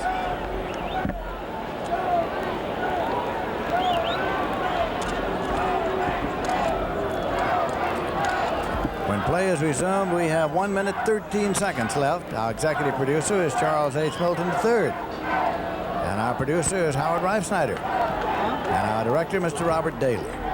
These are the people whose work, fine work, has made this telecast possible. They really do a super job, don't they, Lindsey? Do indeed. Good Ivory has rushed 17 times for 70 yards. It'll be 3rd and 6 at the 7-yard line as Dickey comes back to the huddle. Run this one. If it doesn't go, try for the field goal that could win it for you. With a new field goal kicker named Tom Burney, who replaced Chester Marco. Motion again to the right by Kaufman. There he goes. No chance. Kaufman incomplete. So, field goal unit comes on now. Tom Burney, who was added to the squad this week.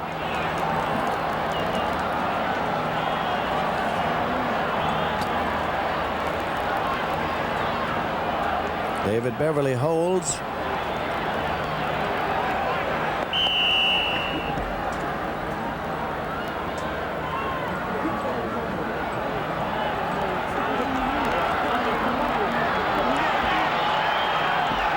A 24-yard attempt.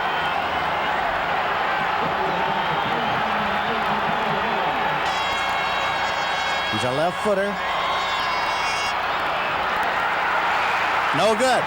It is no good. It is no good. The score is still tied 14-14. Burney blew the short field goal.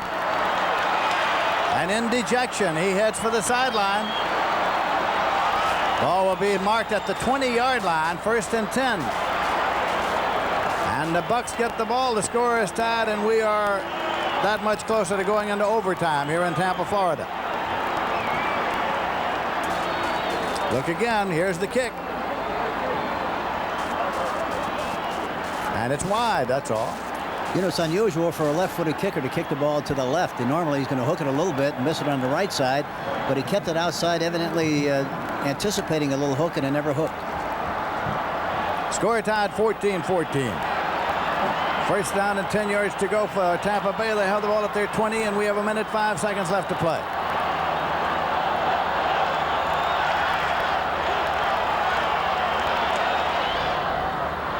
Bell. Ricky Bell.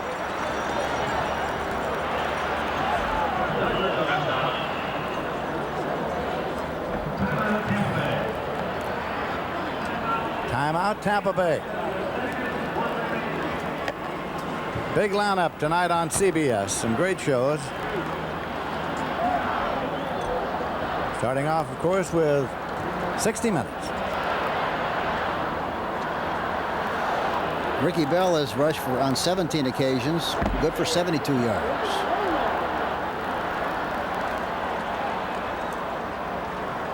John McKay talking to Doug Williams.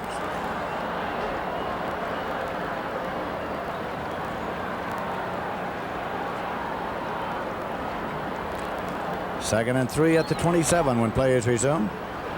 We've said it several times, and I'll say it again. It's just incredible that the Tampa Bay Buccaneers are in this game like they are, 14-14, the way the Green Bay Packers have really dominated the game. I agree. Great tribute to their defense. Bell upward to the setbacks. Doug Williams swings it out to Bell. Bell's at the 30 and out of bounds to stop the clock. He got near the 32-yard line. Picked up the 1st and 10. Stopped the clock at 49. Good looking play by the coaches. You know you couldn't get the ball downfield and stop the clock. Threw the ball outside with the hope and expectation that the back would run and get as much yardage as he possibly could. Got a good chunk of his 1st and 10. If it goes into overtime, what is the procedure? Well, immediately at the closing gun, captains meet, the coin is tossed to see who gets the football, kick and receive. Then there's an intermission of 3 minutes, and then we shall proceed, and the first team that scores in any manner is the winner.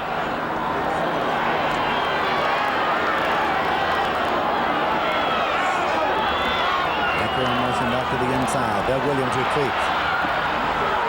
Goes to Mucker, incomplete. Mark Lee covering. And they had a chance for the tight end that time, Jimmy Giles. They had double cover on the outside. Jimmy Giles was open, breaking open down the middle, but Doug didn't see him and tried to throw the ball. Giles here. We got the 3-on-2 on the slot side with both outside receivers on the left. There he is. There he is, and incomplete. Giles at the 45. Johnny Gray covering him.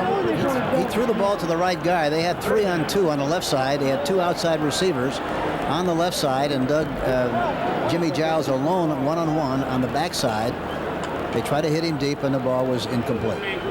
3rd and 10 outside the 32-yard line for the Tampa Bay Bucks. Williams in contact with his sideline. Mucker brings it in. 39 seconds left to play. Still a lot of time left.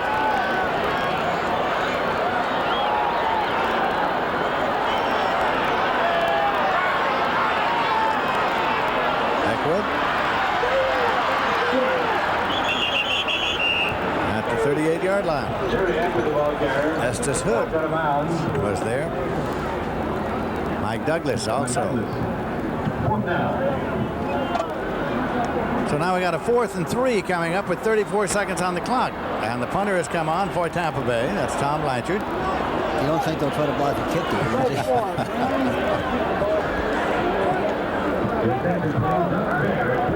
Cassidy is deep, and he's going to be lonesome.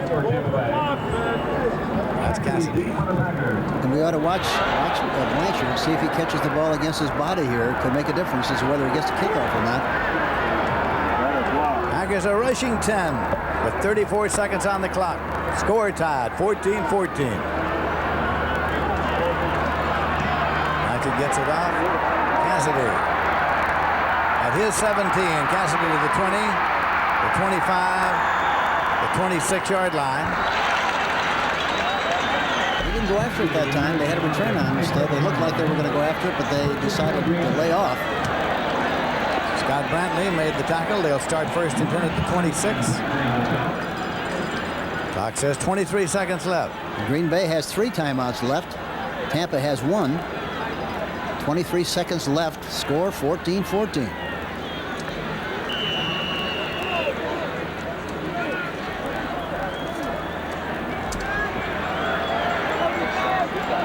Then Dickey set to bring him up. Sends Lofton far to the left side. Deep throw.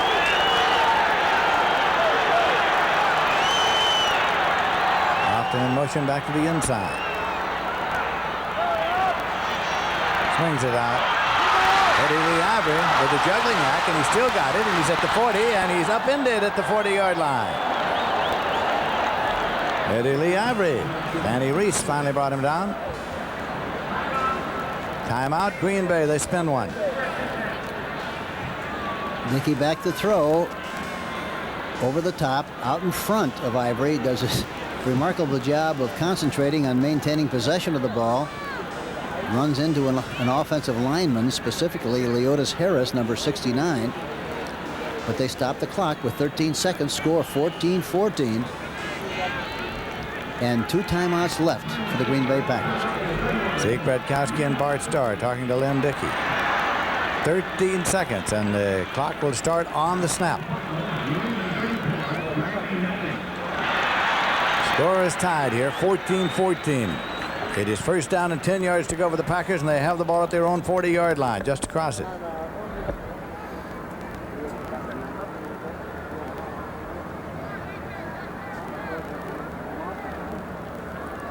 A third quarter score.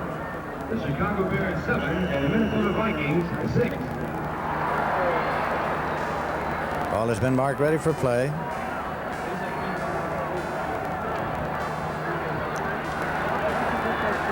Lynn Dickey brings the Packers up.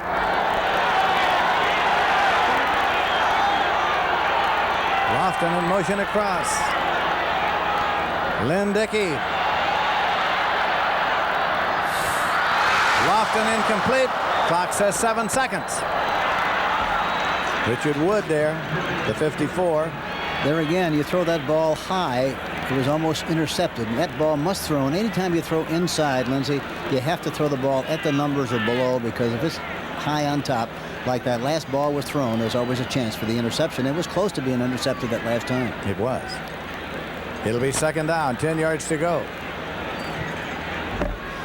Again, the clock starts on the snap with 7 seconds this time. And Green Bay has 2 timeouts left with 7 seconds remaining. Took them 6 seconds to run that last pass pattern. Lofton across. Well, the middle is wide open. Intercepted at the 31-yard line. Return to the 40. To the 45, to the 50. And to the 40-yard line. Neil Colsey with the football. Time has run out, and this game will go into overtime. Neil Colsey with an interception ran it back to the 30-yard line of the Green Bay Packers on the final play of the game. Time running out on his return. He is down. Somebody is down. You're looking at Cal Lepore, the referee, and now he'll have the captains come out. They'll flip the coin to see who kicks off, who receives, which is extremely important in overtime. Then we'll have a 3-minute intermission and then resume play with the score tied. Green Bay 14 and Tampa Bay 14. But there was that injury on the final play of regulation playing time. The ball was just thrown. The middle area that time, Lindsey, was really vacated by defensive people. Threw the ball into the middle spot, but way too far down the field. Colsey makes the interception, and the way it turned out, he was the only one who was open on the play. He was. Okay,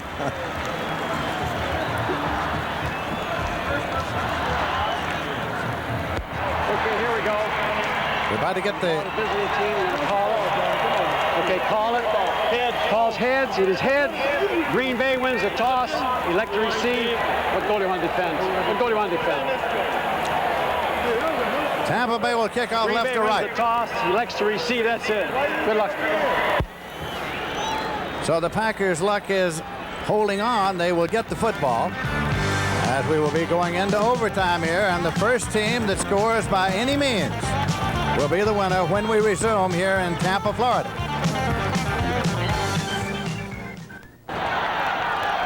This is Lindsey Nelson with Hank Stram here in Tampa, Florida, and we're going into overtime. Your premium will kick off for the Tampa Bay Buccaneers. McCoy has dropped back along with Lee to receive it for the Green Bay Packers. You know, Lindsey, it's an unusual stat, but in most cases, sudden death, the team that is on defense immediately after the kickoff is usually the team that wins the game. It has happened more often that way than the other way around. You're right. Yep. Sudden death. The premium puts it up. Over to Lee's side of the field, and Lee has it at the 9-yard line, to the 10, to the 15, to the 20, to the 25. And he is stopped at the 29-yard line. So that is where the Green Bay Packers start. First and 10 at their 29. Matt Barr's field goal, and Cincinnati beats the Pittsburgh Steelers 17-16.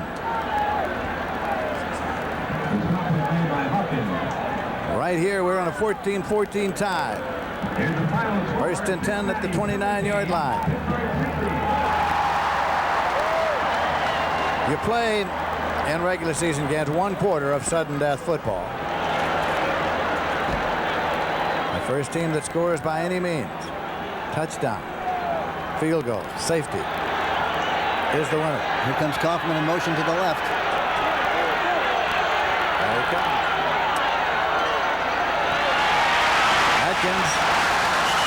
Steve Atkins for 1 yard to the 30. Richard Wood upset him, so it's going to be 2nd and 9 at the 30-yard line.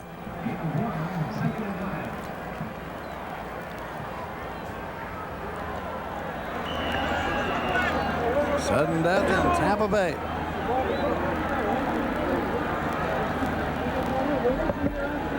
Lindsey brings them up, sending Lofton far to the left side. On to Thompson to the right side. Buffalo now defeated. Baltimore 17, Buffalo 12, a final. Eddie Lee Ivory driving to the 33 or 4. Richard Wood and Dewey Selman made the tackle. You know, Paul Kaufman has been a very productive player here this afternoon. Came into the game with 11 catches, caught 7 so far in the game for 91 yards. Very effective as a tight end. Spotted short of the 34. Ivory slowly coming back to the huddle. Boy, both teams have really done a super job defensively, haven't they? They have that. It's 3rd down and 5 yards to go now. 3rd down play, and the crowd is rising to the occasion of this. See if they send Thompson in motion to the right. There he goes. On to Thompson. Lindsey. Eddie Lee Ivory to the 40 and to the 45-yard line for a 1st and 10. Cecil Johnson made the stop. He sends everybody deep and then sends the back into the vacated area of the linebackers. Beautiful catch there by Ivory. The ball was thrown a little bit behind him. Made a one-handed catch. Knew where he had to go for the 1st down. Good execution on the part of the Green Bay Packers on a pressure 3rd down play. 1st and 10. Cordell Middleton has come in. Ivory has gone out. Fred Nixon has come in. Lofton has gone out. Nixon wide to the left side.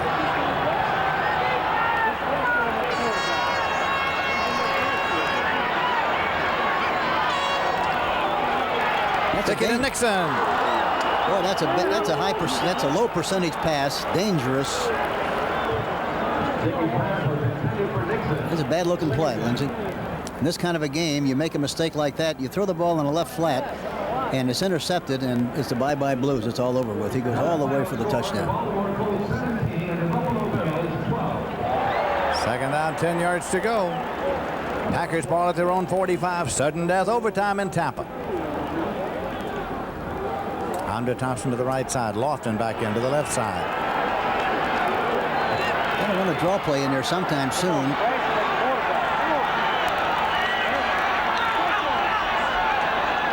Dickey. Completed over the middle to Kaufman. Dewey Selman made the tackle. It's going to be marked at the 49-yard line. Again, a 6 will make it 3rd and 4. Well, that's 8 catches for Kaufman. Back in the pocket, he releases inside and hooks up between the linebackers. Dewey Selman is right there to make the tackle. As it's spotted, it's closer to 3rd and 3, just inside the 49-yard line. If they throw the ball here, which they probably will, there'll be another situation, I think, where they hit the tight end or one of the backs. Under Thompson left, Lofton wide right, wide receivers. There's the back. Nope, throw it. There he is. Oh. Turdell Middleton. Incomplete. Curtis Jordan covering. 4th and 3, and the Packers have to give up the football. Boy, what a hit that time. He was wide open. Middleton, there again, the ball was thrown high, you see, and as he made contact, as he was trying to bring the ball back down, the ball was jarred loose. Had it been thrown at the numbers, it would have been an easy catch and would have been a reception. Reese is deep. Beverly will punt.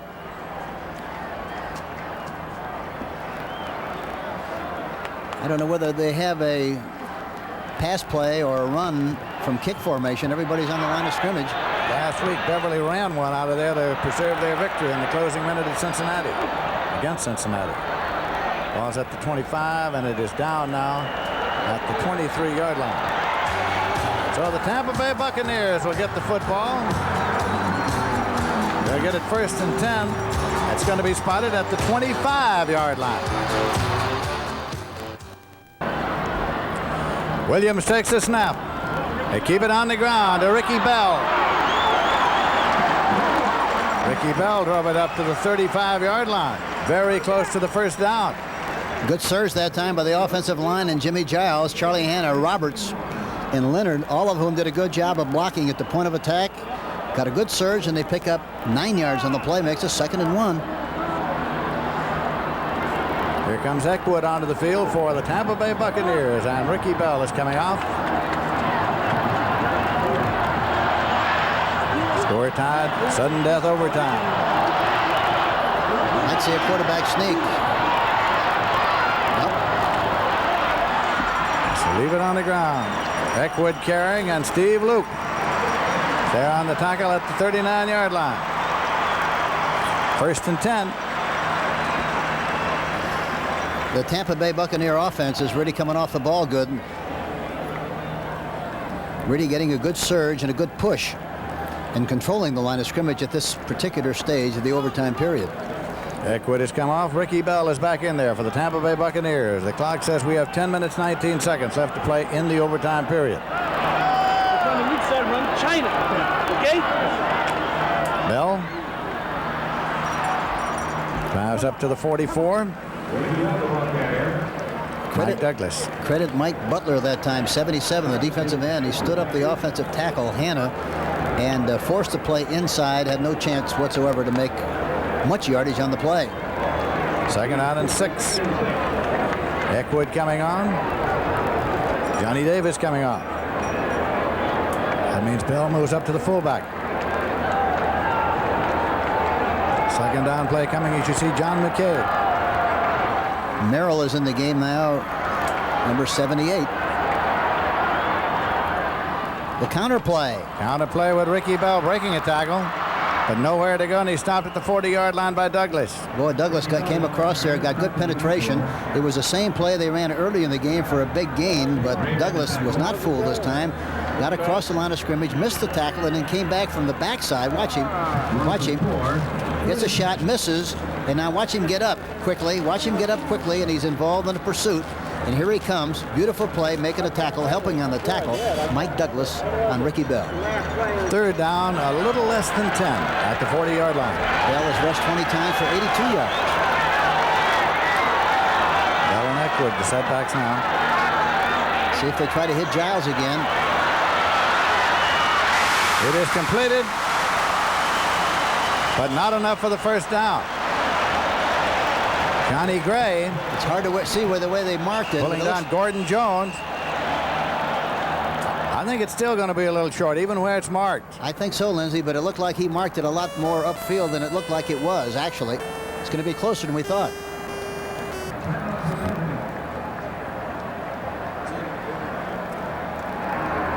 Well, the officials getting together now.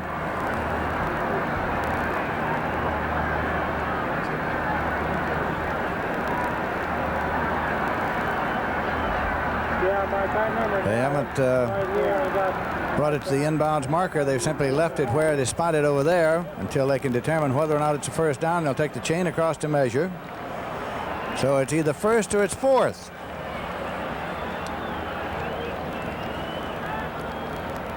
If any part of the ball is in advance of the stick.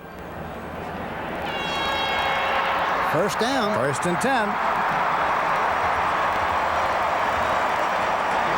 1st and 10, Tampa Bay. The Bucs keep the ball at midfield, trying to get within field goal range in this sudden death overtime where the clock says 8:33. Score tied 14-14.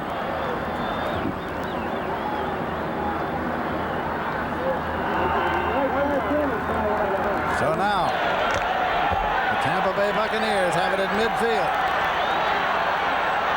And again, Tampa's really been coming off the ball well and controlling the line of scrimmage very well. Play action pass. Doug Williams. Giles.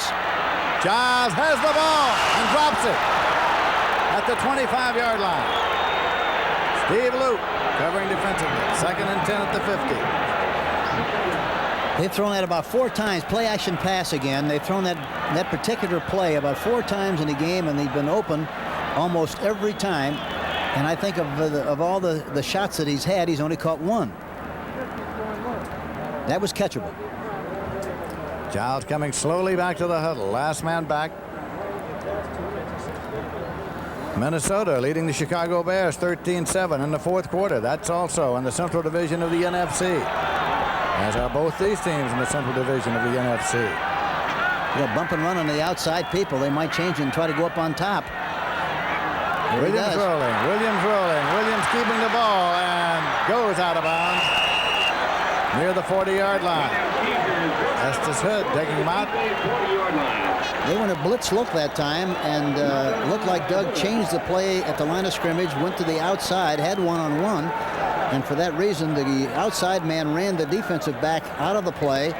He saw that he had running room, exercised good judgment, gets to the outside,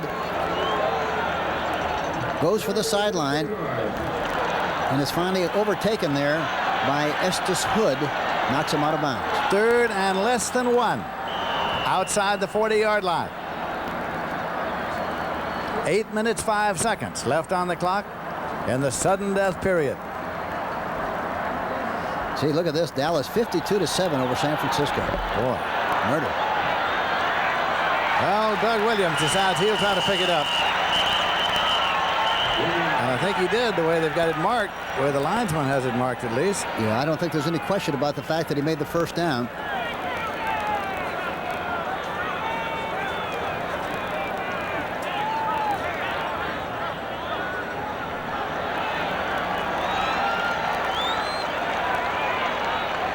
Takes a while to get them sorted out. One over here and one over there. 1st and 10 for the Tampa Bay Buccaneers. Johnny Davis comes back into the game for Tampa Bay. The orange-clad fans in Tampa are happy. They keep the drive alive, trying to get down within field goal range. Score tied 14-14. If they run, they're going to run right.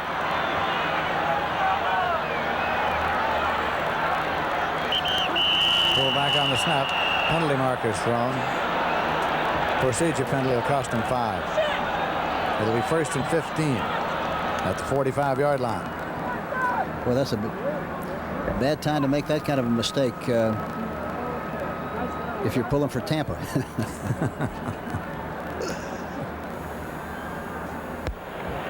False start. Number 12 moving out without the ball. Offense, 1st down. 5-yard no-no puts the ball at the 45-yard line. And a very good time if you're pulling for Green Bay. 1st and 15. Double Mucker and Jones to the left side.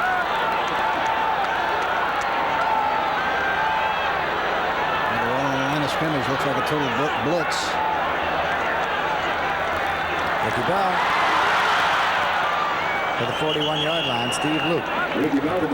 Surprised he didn't change the play in the line of scrimmage. They were all up there. They had a one-on-one situation on the outside. It would have been a perfect time to try to go for a big play. Evidently, he didn't recognize it well enough or didn't feel he had enough time to make the change. 2nd and 11 at the 41. Garrow a premium along the sideline. As you get into sudden death overtime and your team is driving down close, you get to thinking about things, your future and your past and all that sort of thing if you're the field goal kicker. Garrow's been around a while. Too long. Never forgive him for that Christmas Day kick.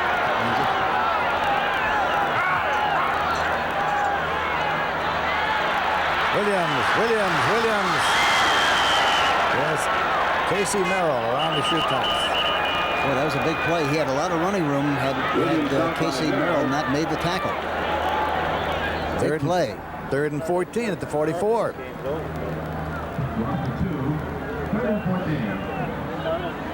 They've been trying to throw the ball outside to their tight end, Jimmy Giles, on most occasions. Wouldn't be a bit surprised to see him try to make an inside move and try to get some kind of field position to try for a field goal with 6:47 left in the game. Larry Mucker has brought in the next play. is lined up on the left side.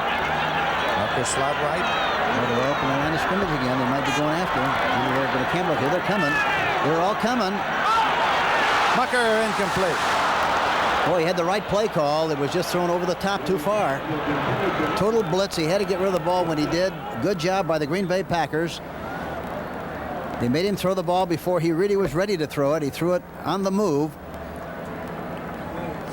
and threw it between both of them. Looked like any one of them could have caught the ball. Mucker and Jones.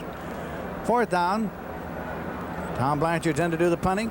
Blanchard is in to punt for Tampa Bay. Lee is dropped back to receive it. He should try to kick this to the left now. Let's see what he does.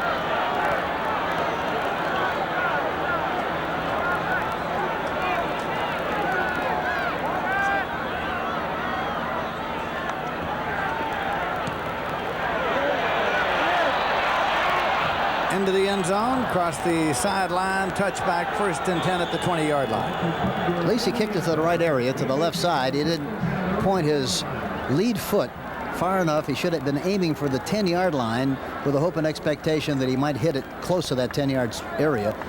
Instead, watch where he steps with the right foot and the left foot. It points right exactly where he kicked the ball, inside of the playing field instead of out of bounds.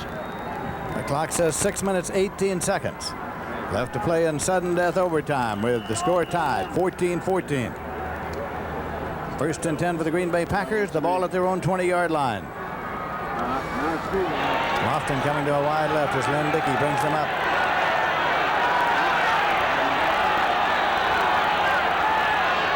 Lofton across.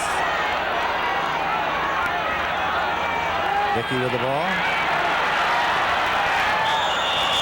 Lofton was along the sideline. Hotney covering him. No chance whatsoever on the play, and Dickey was wise enough to know that and wisely threw the ball over the top, incomplete. 2nd and 10 at the 20-yard line. New Orleans leading Detroit 3-0 in the 2nd quarter.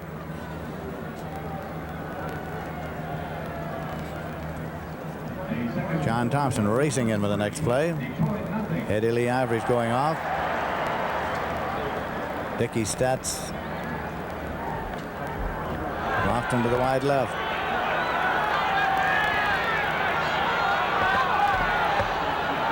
Now Thompson will go in motion right. There he goes. Dickey. And it's complete. Kaufman. Well, it's amazing how many times they've completed that pass from that formation to the same person, Paul Kaufman, from a double wing, double tight. 2 tight ends, 2 receivers on the outside, 1 back remaining in the backfield, and they throw away from the wide side of the field back into Kaufman, and he's open again, and they pick up a 1st down. 1st and 10 just across the 30-yard line for the Green Bay Packers in their own territory. 5 minutes, 40 seconds left to play in the sudden death overtime. Score tied. Overall, the offensive line of the Green Bay Packers has really done a good job of pass blocking for Dickey. And Dickey didn't know that man was there. Leroy Selmon. Well, you can see the smoke coming out of his ears and nose that time. He was in hot pursuit. And a lot of times on that kind of a play, when you don't see him coming from the backside, he knocks the ball loose. So lucky he was able to maintain possession. 2nd and 8. 4 minutes and 56 seconds left to play in the sudden death overtime. Ball is at the 32-yard line of the Green Bay Packers in their possession. The big thing is you got to be careful that you don't make a mistake. Here comes Kaufman in motion to the left, probably. Here he comes. Completed pass. Going to be marked at the 38 or 9. Well, the linebackers really did a good job that time of knowing exactly where he had to be for the 1st down, put the squeeze on him, and prevented him from making the necessary yardage. Louis Selmon putting the squeeze on Eddie Lee Ivory, and it's spotted at the 39-yard line. 3rd and 2. 4:08 left. In the overtime period, you only have 2 timeouts instead of 3. Both teams have 2 timeouts remaining. So the Packers have taken one for a meeting of the Board of Strategy with 4 minutes, 8 seconds left to play in sudden death overtime. Score tied 14. At Tampa Stadium with 4 minutes, 8 seconds left to play in sudden death overtime. Green Bay 14, Tampa Bay 14. The Packers have the ball, third down, 2 yards to go. They have it at their own 39-yard line.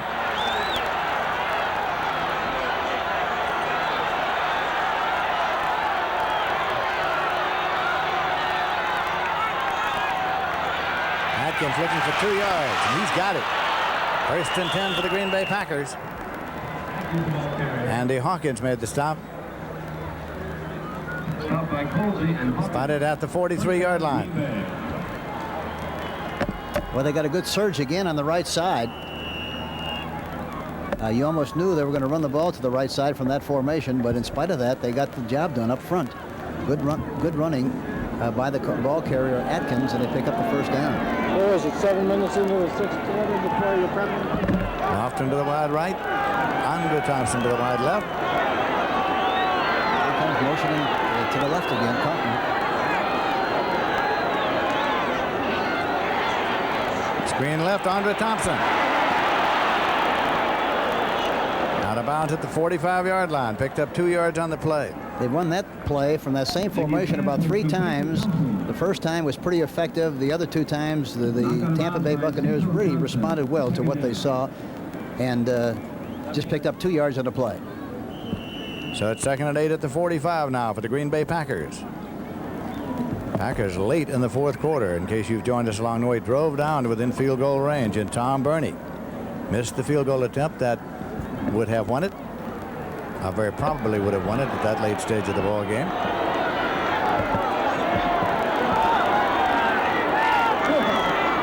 Kaufman in motion across.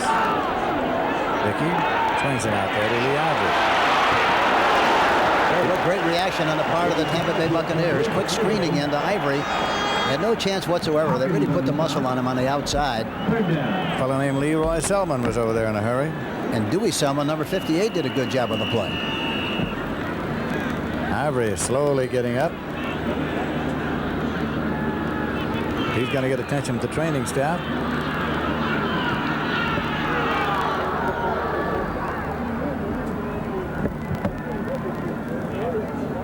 It'll be 3rd and 7 at the 46 when players resume. Eddie Lee Ivory going off under his own power. If they play defensively like they have been playing, talking about Tampa Bay Buccaneers, they ought to maybe be able to get the balls to the tight end if they execute. To the tight end in the middle or one of the backs. Give them a possibility of making the 1st down. 2 minutes, 49 seconds left to play in the sudden death period. Score still tied.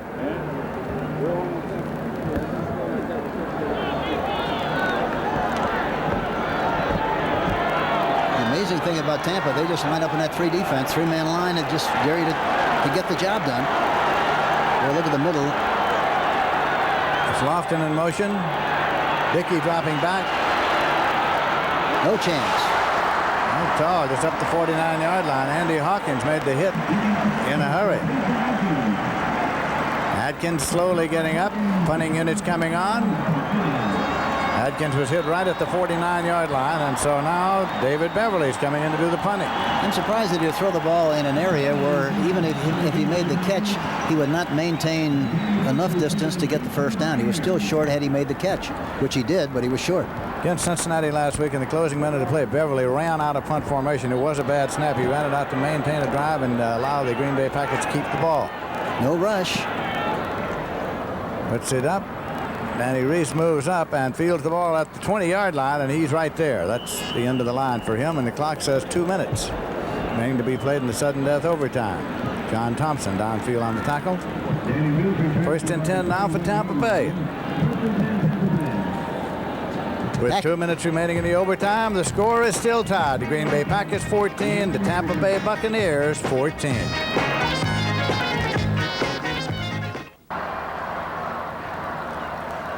So at the 2-minute warning and the sudden death overtime, we are still tied. And the Tampa Bay Buccaneers get the ball, Hank Stram, deep in their own territory, and not much time to do much with it. No, and the Bucs have 2 timeouts left, 2 minutes left in the game, and the Packers have 1. The Green Bay Packers, as we have mentioned earlier, won the battle of statistics throughout the afternoon, dominated the football game in the early stages especially, but we are in overtime, and we are deep into overtime, and we are in a 14-14 tie. Doug Williams has been over in conference with Johnny McKay, Bill Nelson, his staff. He just started shooting like right now. 2 minutes is a lot of time. 2 timeouts. 14-14. Eckwood and Bell are the setbacks. Doug Williams scampers out. Throws the long ball to Jones, and Jones can't get it. Gordon Jones. Mike McCoy covering. 2nd and 10. It's a good play. They go back into the pocket and try to get some kind of a big play downfield deep, one-on-one. He jumps out of the pocket, throws the ball over the top to Gordon Jones. Coverage is good.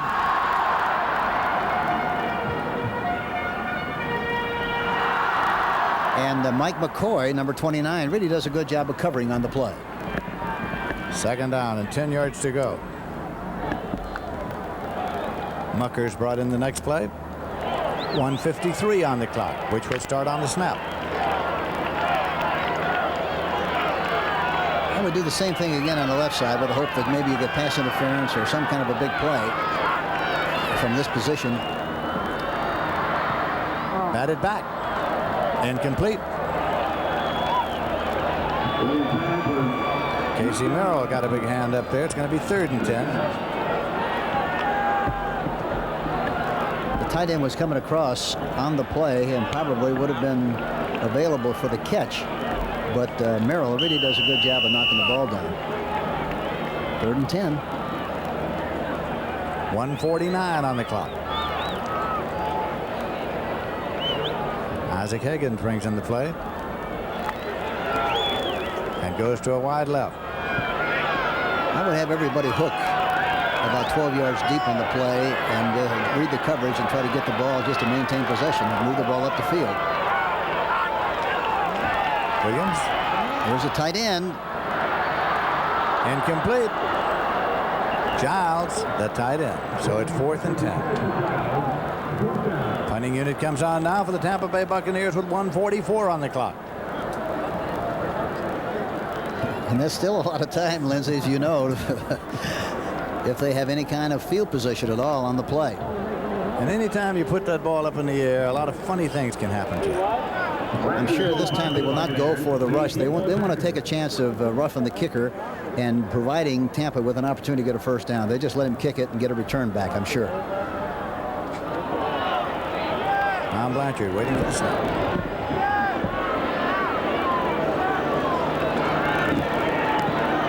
Oh, a beautiful kick. Lee is waiting at the 29, 30, 35, 40. Struggles to the 42-yard line. So the Packers start 1st and 10 to the 42. Jim Leonard made the tackle.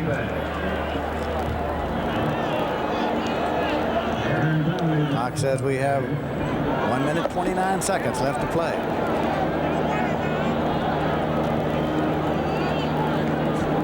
And the Packers only have 1 timeout left. 1:29 left in the overtime period.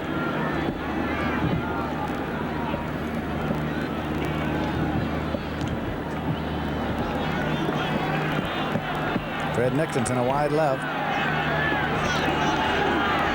Lynn Dickey still quarterbacking.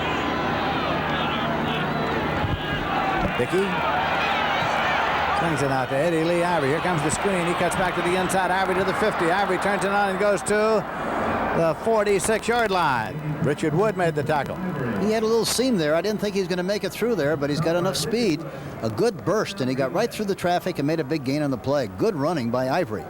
A screen pass to the left side. Dickey looks right, throws back to the left. Johnson is blocked. Look at this surge here. And he makes the yardage for the first down. No huddle play, and they're ready. Dickey. And it's complete inside the 30-yard line. Boy, what a catch that time by Thompson, 89. Andre Thompson took it inside the 25. Well, he caught that like he had suction cups on his hands that time, with his hands way out in front. Beautiful catch. First and 10 at the 24-yard line for the Green Bay Packers. 35 seconds left to play in this sudden death overtime. That's Eddie Lee Ivory, and he's inside the 20, and he's down to the 19-yard line. Very intelligent approach by the Green Bay Packers. So they're keeping the ball in front and between the linebackers. They're not taking any chances, doing a good job of being patient, moving the ball down the field to set up another field goal opportunity. Clock is running, 12 seconds remaining in the sudden death overtime. 12 seconds. Second down and 5 yards to go at the 19. Timeout. That's their last timeout. Dickey turns and calls timeout to stop the clock with 5 seconds left. Well, he blew some valuable time there that time. He should have gone up there and did something with it, with an opportunity to try to move the ball closer. And had it fallen incomplete, why they still would have been in good position to kick the field goal, but they would have had at least another chance for the kick. From here, it's about a 35-yarder.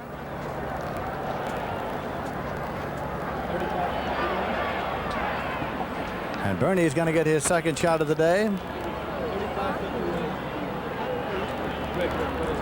Tom Bernie was born in Glasgow. Lining it up carefully, knowing that earlier he got down closer than this, and pulled it to the left side. Yeah, this is a long one. 36-yard attempt with Beverly holding. 5 seconds left on the clock in sudden death overtime. Score tied 14-14. Blew it. Blew it. It is wide to the right side. Time has run out, and we have a tie game in Tampa. Sudden death overtime is over, and the final score is the Green Bay Packers 14, the Tampa Bay Buccaneers 14, and that is Tom Bernie, who blew two chances. The NFL on CBS is a presentation of CBS Sports.